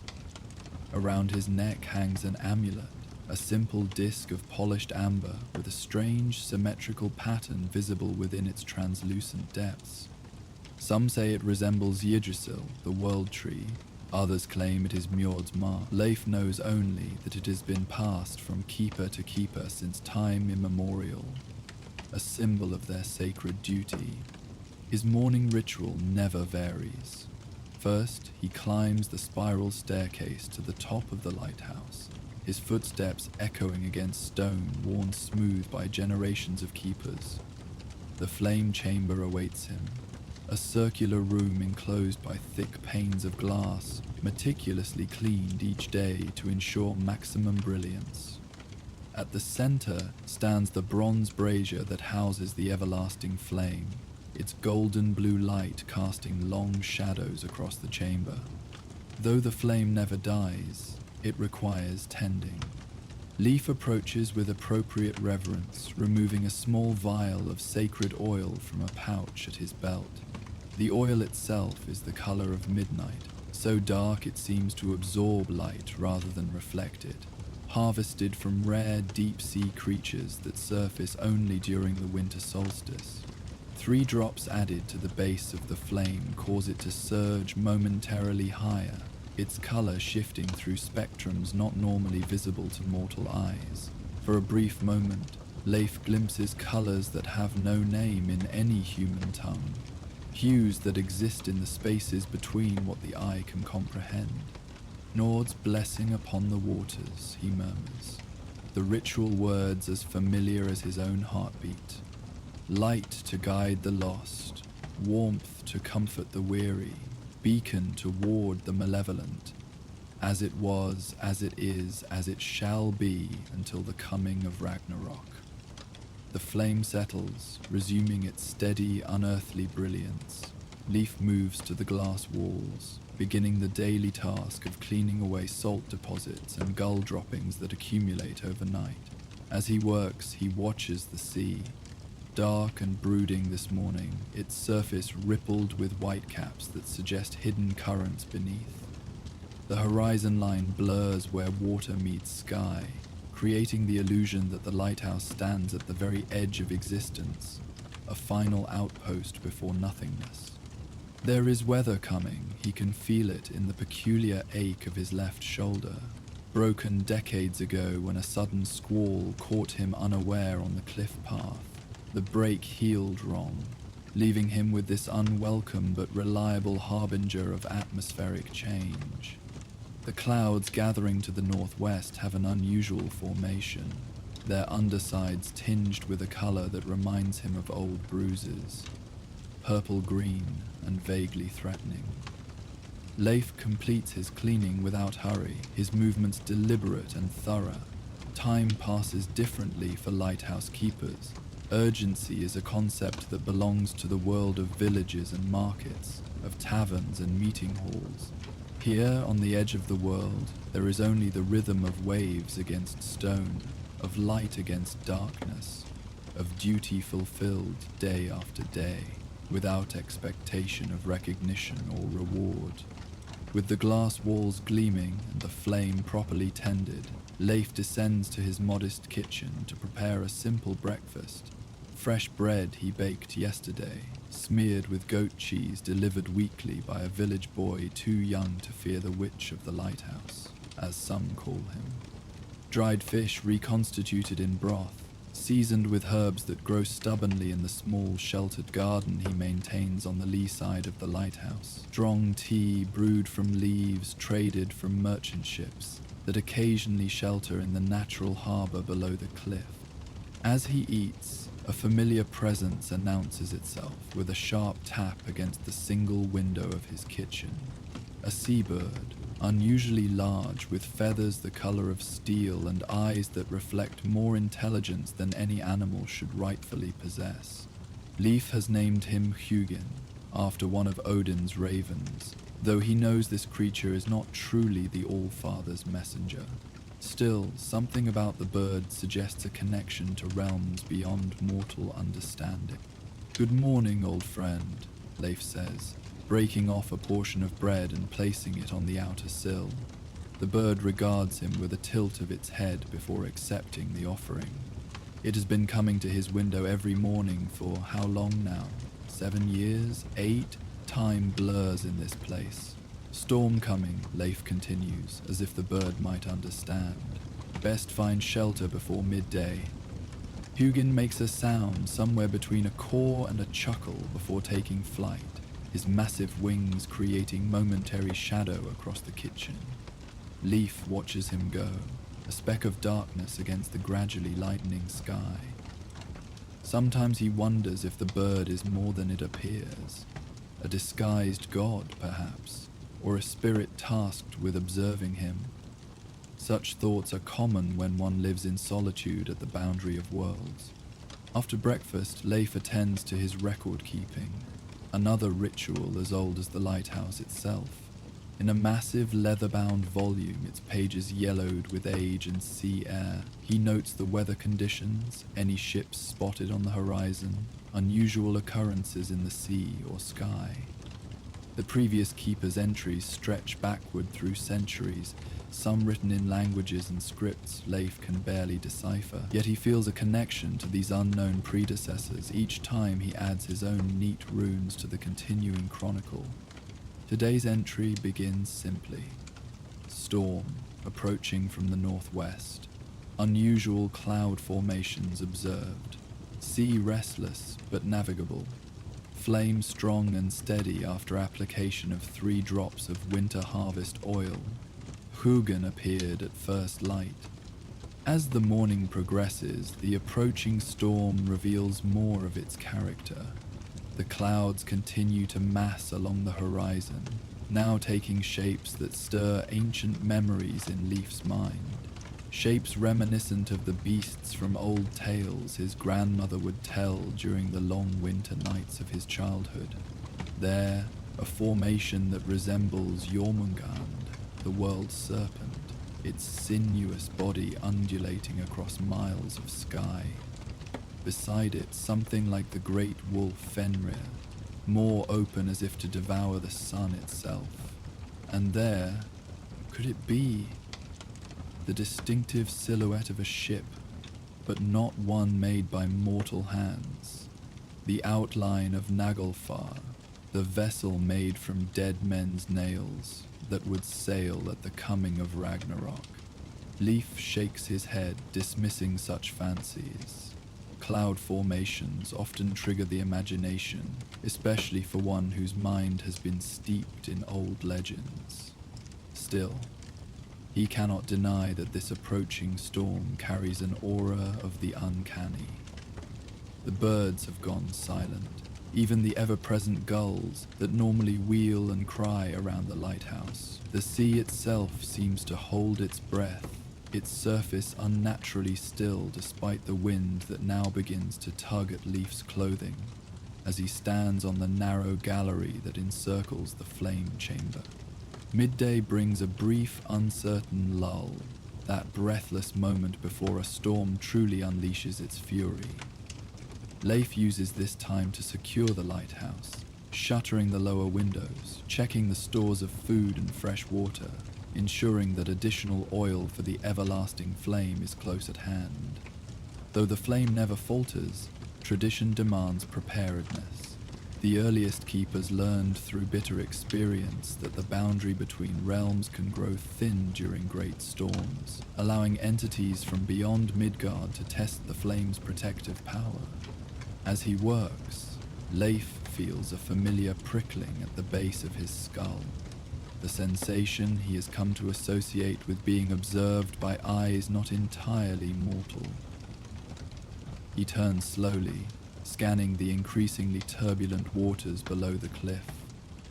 There, just beyond the line where waves begin to break against submerged rocks, a figure stands upon the water's surface as easily as if it were solid ground. The spectral sailor appears as he always does during the worst storms. A tall, broad-shouldered silhouette with a beard that seems to merge with the sea foam at his feet. He wears the garb of an age long past, a tunic of mail that shifts and flows like liquid silver, a helm adorned with curving horns, a cloak that might be made from the hide of some sea creature unknown to mortal taxonomy. His face remains indistinct, features shifting and reforming like reflections in disturbed water, but his eyes, those remain constant, the pale blue-green of the deepest fjords, filled with ancient wisdom and fathomless sorrow.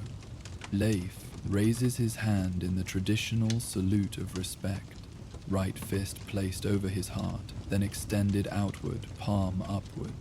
"Safe harbors and calm seas await you, wanderer," he calls out, his voice nearly lost in the rising wind. The figure returns the gesture, then points toward the horizon behind him where the storm clouds now mass in earnest. His mouth moves, but the words reach Leif not through his ears but directly in his mind. "The Jotnar ride the storm winds tonight, keeper. Old grudges seek new battlegrounds." Before Leif can respond, the figure dissolves into sea spray, indistinguishable from the increasingly violent waves. The encounter leaves Leif with the familiar blend of awe and unease that always accompanies the wanderer's appearances. Some keepers believe him to be Njord himself, checking on his gift to mortal kind. Others suggest he might be the ghost of the first keeper, bound to this place by duty that transcends death itself. Leif's grandmother offered a different theory. The spectral sailor is neither god nor ghost, but something in between, a guardian assigned to watch the watchers, to ensure that the sacred trust of the lighthouse passes unbroken from generation to generation. Whatever the truth, his warning cannot be ignored. If Jotnar, frost giants from the realm of Jotunheim, indeed ride the approaching storm, then tonight will test both flame and keeper to their limits. Leif hurries back into the lighthouse, climbing quickly to the flame chamber. The everlasting flame burns as steadily as ever, but now he takes additional precautions. From a small iron chest kept beside the bronze brazier, he removes a handful of rune-carved stones, protection sigils blessed by Seda practitioners from the distant past. These he places in a precise pattern around the base of the flame, murmuring the activation phrases taught to him by his grandmother. Thurisaz, to turn aside malice. Algaiz, to shield and protect. Soilo, to strengthen the light. Dagez, to ensure the coming of dawn. the runes begin to glow with the same unearthly hue as the flame itself, creating a complex geometric pattern of light that extends outward, eventually encompassing the entire flame chamber in a protective mesh, visible only to those with the sight to perceive such things. With these preparations complete, Leif turns his attention to the approaching storm in earnest. He needs to be certain that the warning lanterns along the treacherous coastline are lit, smaller flames that guide ships safely into the natural harbour, steering them away from the submerged rocks that have claimed countless vessels over the centuries. This task would normally wait until dusk, but the unnatural darkness brought by the storm clouds necessitates earlier action. The path down to the coastline is steep and dangerous under the best conditions. With the rising wind and increasingly frequent lashes of rain, it becomes treacherous. Leif navigates it with the sure-footedness born of decades of familiarity, one hand trailing along the guide rope installed by some forgotten predecessor. The air grows thicker as he descends, heavy with moisture and the distinctive tang of lightning-charged atmosphere. Above him, the lighthouse stands defiant against the darkening sky, the everlasting flame already visible as daylight surrenders to premature twilight. Reaching the first of the warning lanterns, a sturdy iron construction protected from the elements by thick glass, Leif produces a striker from his belt pouch.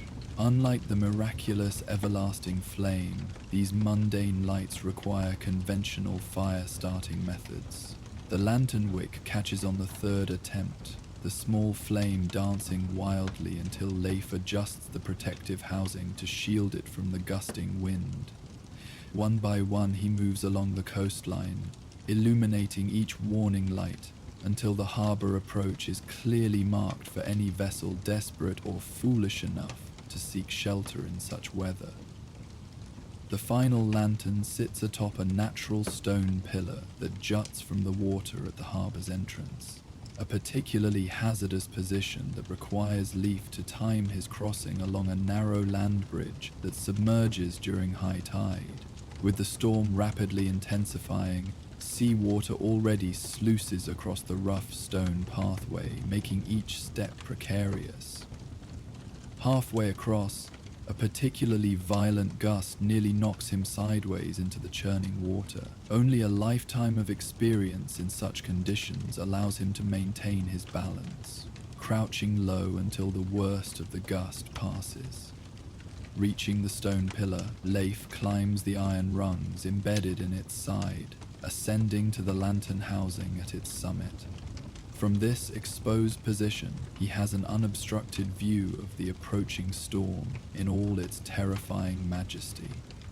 The cloud formations he observed earlier have congealed into more definite shapes, enormous figures that lumber across the sky with deliberate malevolence. Their features momentarily illuminated by flashes of lightning from within the storm mass reveal the unmistakable characteristics of Jotnar. Craggy, inhumanly proportioned faces, massive limbs that end in talon-like appendages, eyes like frozen stars, cold and implacable in their hatred of order and light. The Wanderer spoke truth, Leif murmurs, quickly lighting the final warning lantern. Its flame seems pitifully small against the cosmic scale of the approaching threat. Yet he knows from the ancient records that even the mightiest powers of chaos respect the boundaries established by Njord's gift. The everlasting flame has stood against similar incursions throughout the long centuries, its light penetrating the veils between realms to guide lost souls home and to ward off those entities that would prey upon mortal kind. With his coastal duties completed, Leif begins the arduous journey back to the lighthouse. The wind now howls with voices that sound disturbingly sentient, forming words in an ancient tongue that human vocal cords were never designed to produce. The rain falls horizontally, each droplet striking exposed skin with the sting of tiny needles. Twice he loses his footing on the increasingly treacherous path, saving himself only by grasping desperately at outcroppings of rock or hardy vegetation that somehow maintains its grip on the cliff face. By the time he reaches the lighthouse, darkness has fallen completely despite the early hour. The everlasting flame shines like a defiant star against the chaotic sky, its light somehow more vibrant and purposeful than usual, as if responding to the threat that approaches. Leif pauses at the heavy oak door, turning to face the storm one final time before seeking the relative shelter of his stone tower. What he sees freezes the blood in his veins. Advancing across the surface of the sea comes a procession that belongs to nightmare or ancient legend. Massive humanoid figures stride through the towering waves as easily as a human might walk through tall grass, their bodies composed of ice and stone, their breath visible as plumes of winter frost, despite the relative warmth of the ocean air. Jotnar indeed, but not merely riding the storm as the wanderer warned. They are the storm, their passage between realms creating atmospheric disturbance as a byproduct of their very existence in Midgard. At their forefront walks a figure both more and less substantial than the others, a Jotun seemingly composed of living frost, its form constantly shifting and reforming as ice crystals dance in complex patterns throughout its massive frame. Unlike its companions, whose expressions reveal only bestial rage or dull malevolence, this being's face holds calculation and intelligence. It pauses in its advance, turning its gaze directly toward the lighthouse, directly toward Leif, with eyes like twin abysses, ancient beyond comprehension and cold beyond measure. Keeper.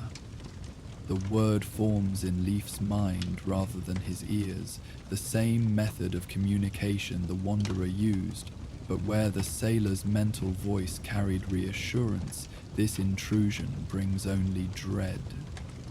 Your flame has denied us passage for too long. Tonight, the old barriers fall. Tonight, Midgard remembers the touch of winter unbound.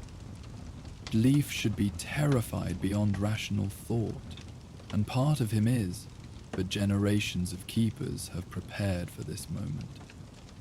His hand closes around the amber amulet at his throat, drawing strength from its familiar warmth. The flame stands, he responds, speaking the ritual words passed down through his lineage. While it burns, Njord's compact holds. While it burns, the boundaries remain. The Frost Jotun's expression shifts into something approximating amusement, a terrible sight on features never meant to display human emotion. Brave little mortal, your god of the sea is occupied elsewhere tonight, his attention diverted by greater concerns. It gestures expansively, encompassing the storm and its giant companions. We are but a splinter force, while the main thrust of our kind strikes elsewhere, along Midgard's weakening periphery. This revelation strikes Leif like a physical blow. The lighthouse of Lindisfjord is one of several such structures rumored to exist at strategic points around Midgard's boundaries, each housing a similar flame, each tended by keepers who maintain their solitary vigil, just as he does. If all are under simultaneous assault, there is no time for such considerations. The Frost Jotun has resumed its advance, and behind it, its companions have begun to spread out, forming a rough semicircle that will soon envelop the base of the cliff upon which the lighthouse stands. Already, where their massive feet touch land, vegetation withers and stone cracks from sudden extreme cold. Leif retreats inside the lighthouse, securing the door with both the physical iron bar and the rune-inscribed wooden peg that activates additional protective measures. The interior feels preternaturally quiet after the howling chaos outside, though the stone walls vibrate subtly with each thunderclap, or perhaps with each footstep of the approaching giants. He ascends the spiral staircase with greater haste than dignity, nearly losing his footing twice in his rush to reach the flame chamber. The everlasting flame awaits him, burning with reassuring steadiness despite the magical assault that must surely be directed against it. The protection runes he placed earlier continue to glow, their light pulsing in a complex rhythm that suggests they actively repel hostile energies. Leif crosses to the brazier, kneeling before it in the manner of his ancestors. From a concealed pocket within his tunic, he removes a small leather pouch, one that has remained sealed throughout his lifetime, opened only in moments of direst need, according to the records of previous keepers. With fingers that tremble slightly despite his best efforts at calm, he loosens the drawstring and tips the contents into his palm. 3 scales, iridescent and impossibly light, each the size of a small coin. According to keeper lore, they came from a creature that swims the waters between realms, a benevolent entity allied with Njord in ages past. When cast into the everlasting flame during times of greatest peril, they were said to summon... Well, the records were deliberately vague on exactly what they summoned, but the outcome was always the same. The lighthouse remained standing, the flame unextinguished, the boundary between realms secure. A tremendous impact shakes the entire structure, nearly causing Leif to drop the precious scales. The Jotnar have reached the base of the lighthouse, and now begin their assault in earnest. Another impact follows, then another, each accompanied by the sound of cracking stone and the groaning protest of ancient mortar, stressed beyond its limits. Leif steadies himself against the bronze brazier, careful not to touch the flame itself. While it cannot burn human flesh with ordinary fire, contact with such primal magic carries other risks. With solemn purpose, he casts the first scale into the heart of the everlasting flame. The effect is immediate and dramatic. The flame surges upward, changing color from its usual golden blue to a deep, oceanic teal that fills the entire chamber with its otherworldly radiance. The light pulses outward in a visible wave that passes through solid stone as if it were insubstantial, expanding in an ever-widening circle from the lighthouse's position. Outside, the assault falters momentarily as the Jotnar react to this unexpected development. Leif can hear their voices, those terrible, ancient voices, crying out in a mixture of surprise and rage. The Frost Jotun's mental presence returns, hammering against Leif's consciousness with far less composure than before. What have you done, Keeper? What ancient compact have you invoked? Leif offers no response, knowing that engagement would only provide the entity with greater access to his mind. Instead, he focuses entirely on the everlasting flame, drawing comfort from its renewed vigor. The first scale has bought time, but the historical records suggest that all 3 will be needed to fully repel an incursion of this magnitude. The assault resumes with redoubled fury. The entire lighthouse shudders continuously now, as multiple Jotnar bring their strength to bear against its foundation. Small fragments of stone break free from the ceiling of the flame chamber, pattering around Leif like solid raindrops. A particularly violent impact cracks one of the thick glass panes that enclose the upper portion of the chamber, allowing the storm's fury to intrude, wind and rain whipping around the room in chaotic pattern. Leif casts the second scale into the flame. Again, the light surges and changes, shifting now to a deep purple shot through with threads of silver, reminiscent of the night sky during the rare celestial alignments that occur once in a generation. This light does not pulse outward like the first, but seems to contract inward, drawing itself back into the flame, in a motion that defies natural law. The effect creates a momentary vacuum that pulls at Leif's clothing and steals the breath from his lungs before stabilizing. Outside, a new sound rises above the storm and the Jotnar's assault, a low, musical tone like a giant horn blown beneath the waves. It comes from the direction of the open sea, beyond the harbour, beyond the reach of the lighthouse's normal illumination. The Jotnar hear it too. Their attacks falter again, this time accompanied by confused bellowing and what might almost be interpreted as concern. Impossible, the Frost Jotun's voice intrudes into Leif's mind again, weaker now, tinged with uncertainty. The Guardians of the Deep were bound by oath never to interfere in the surface realms again. What price have you paid for their intervention, Keeper? What sacrifice has purchased their attention? Again, Leif offers no response. In truth, he has no answer to give.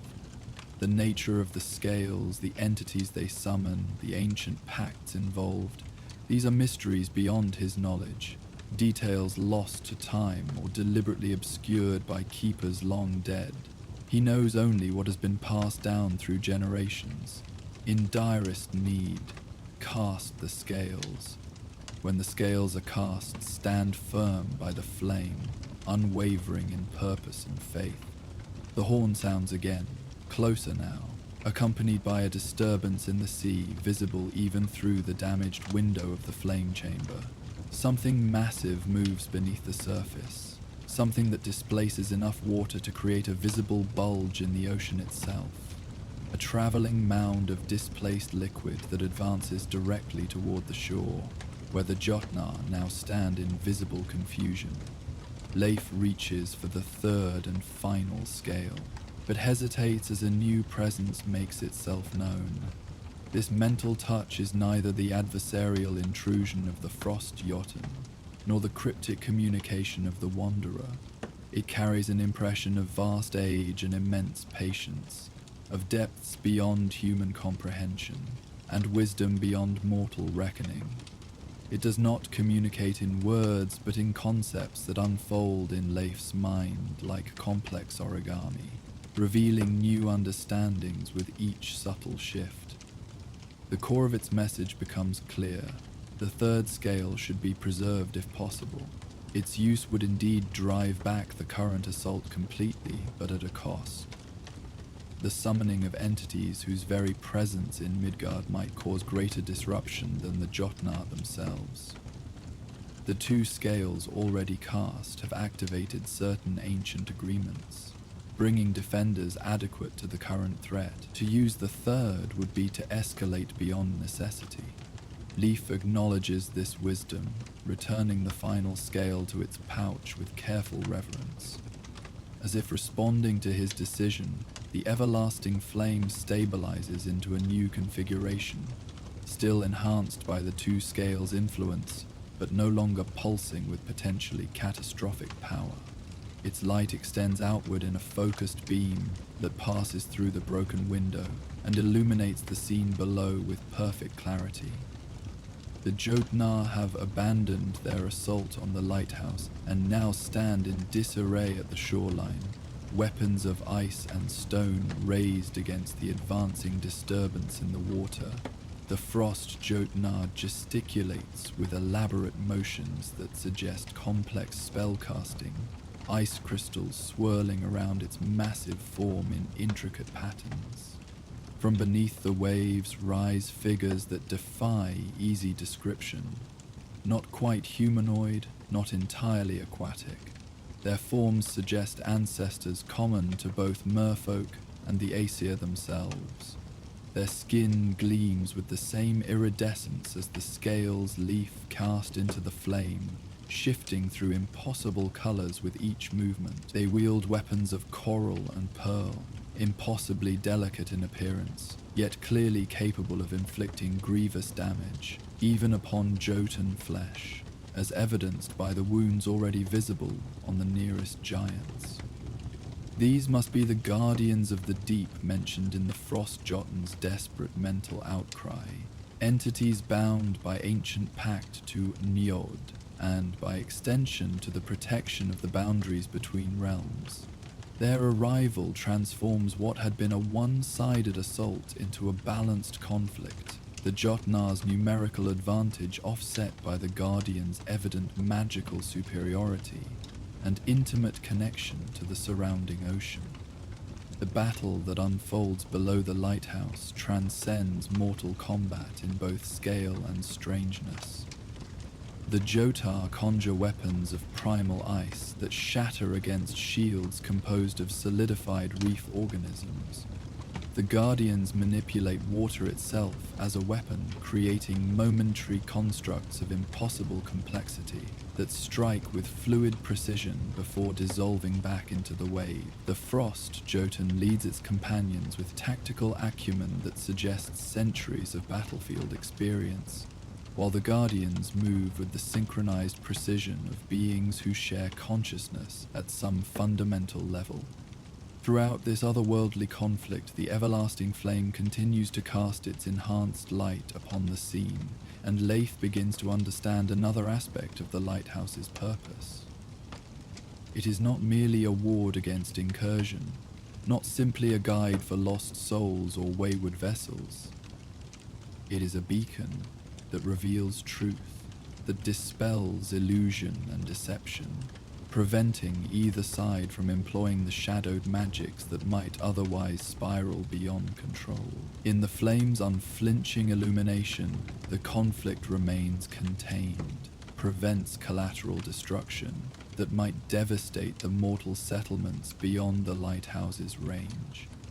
As the battle reaches its crescendo, Leif remains at his post beside the flame, occasionally adding the sacred oil when necessary, maintaining the protective rune circle, fulfilling his duty as keeper through this extraordinary circumstance, just as he does through ordinary days.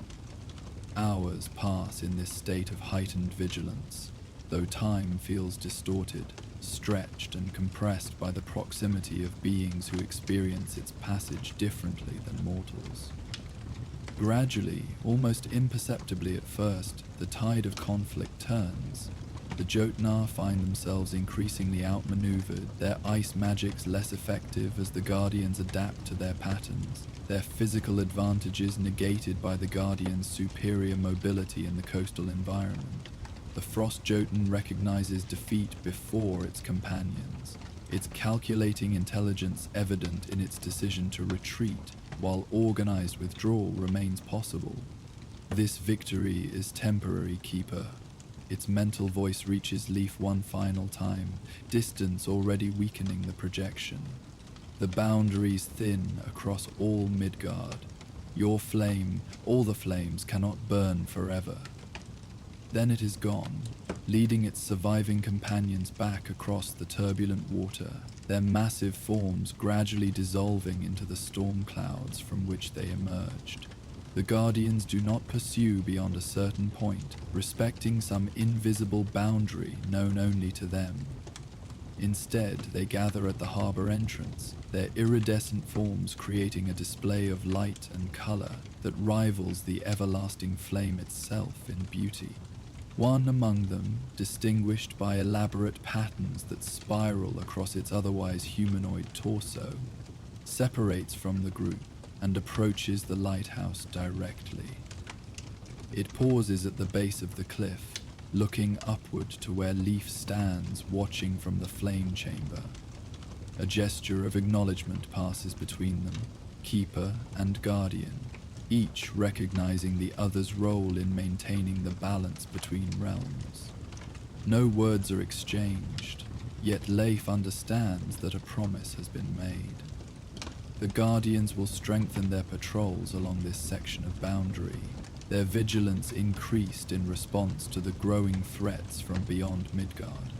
In return, they expect the lighthouse to stand, the flame to burn, the Keeper to maintain the ancient compact established when Njord first gifted the everlasting flame to mortal guardianship. With this silent agreement confirmed, the Guardian rejoins its companions, and together they slip beneath the waves as smoothly and completely as if they had never existed at all. The storm, no longer driven by Jotun presence, begins to dissipate naturally, clouds breaking apart to reveal glimpses of star-strewn sky beyond. Leif releases a breath he hadn't realized he was holding, the tension of hours draining from his body all at once. He sinks to his knees beside the brazier, not in supplication but simple exhaustion. The everlasting flame has returned to its normal appearance, the effects of the scales apparently temporary, but its light seems somehow more meaningful to him now, its purpose clearer than through all his years of service. Dawn arrives with uncharacteristic gentleness for this typically harsh coastline. Sunlight spills across the horizon in delicate gradations of pink and gold, illuminating a seascape washed clean by the night's tumult. No physical evidence remains of the confrontation between cosmic forces. No Jotun footprints in the soil. No strange weapons left behind.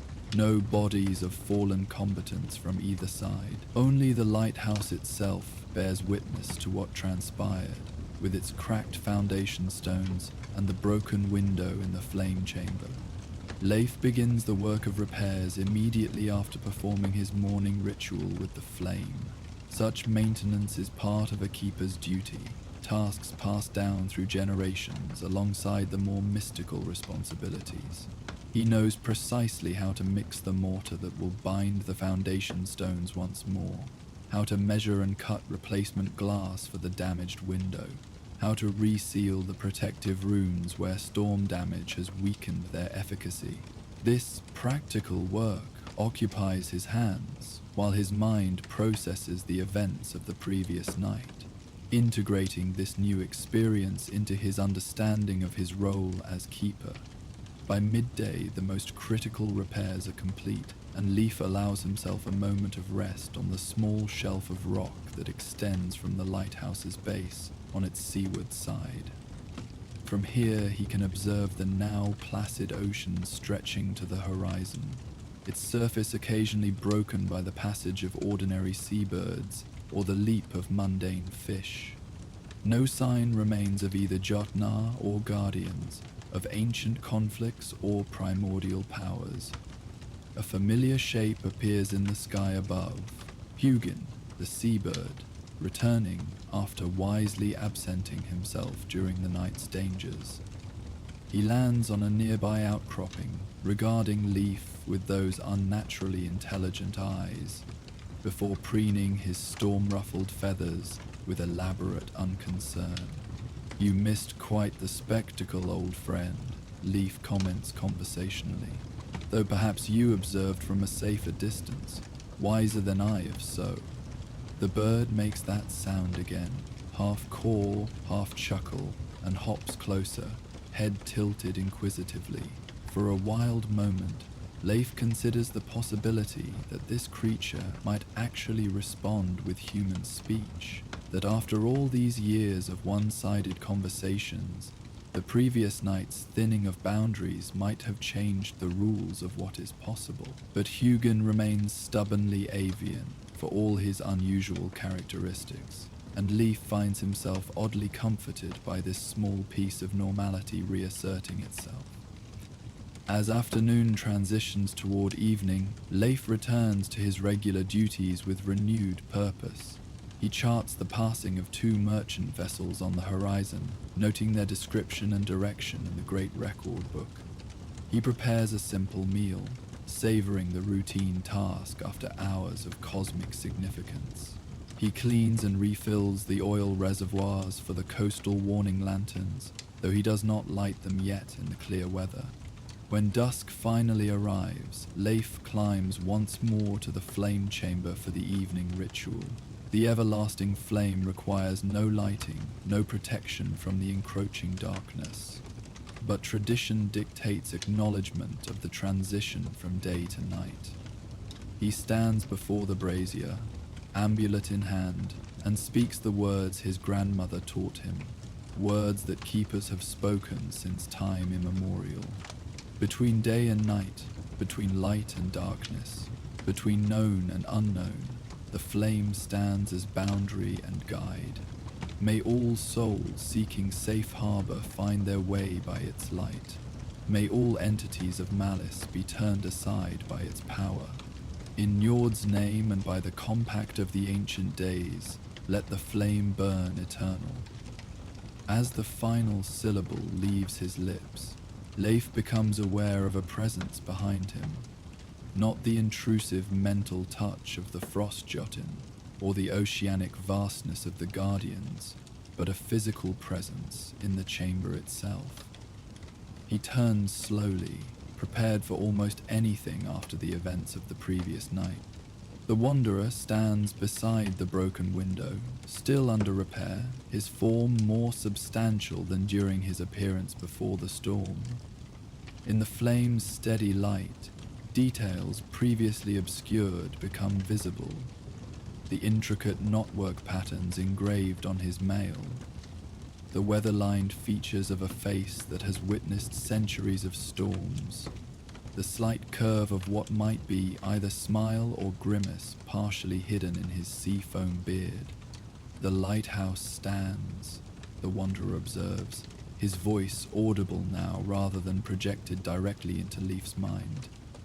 It carries the rhythmic cadence of waves against shore, the depth of underwater trenches, the salt tang of ocean winds. The keeper endures, the flame burns, all as it should be. Leif inclines his head in acknowledgement, sensing that more formal obeisance would be unwelcome. We were forewarned, he responds simply, and not abandoned when the warning proved true. The Wanderer's almost smile deepens slightly. Njord honors his commitments, keeper, whatever the frost giant may have claimed. The old god's attention may be divided in these troubled times, but never absent where his responsibilities lie. The implication hangs in the air between them, unspoken but unmistakable. The Wanderer is more than messenger or observer. He is Njord himself in one of his many aspects, reduced to a form that can interact directly with the mortal realm without causing the disruption that a god's full presence would inevitably create. The third scale remains unused, Leif says after a moment, uncertain whether explanation or justification is required. Wisely so, the Wanderer replies with an approving nod. The Deep One's answer to the first two calls is bound by ancient oath. The third summons entities unfettered by such constraints, necessary only in the direst circumstance. He moves to the brazier, passing his hand through the everlasting flame without apparent effect. You have learned the Keeper's wisdom. That power available is not always power that should be employed. Leif absorbs this confirmation of his intuition with quiet satisfaction.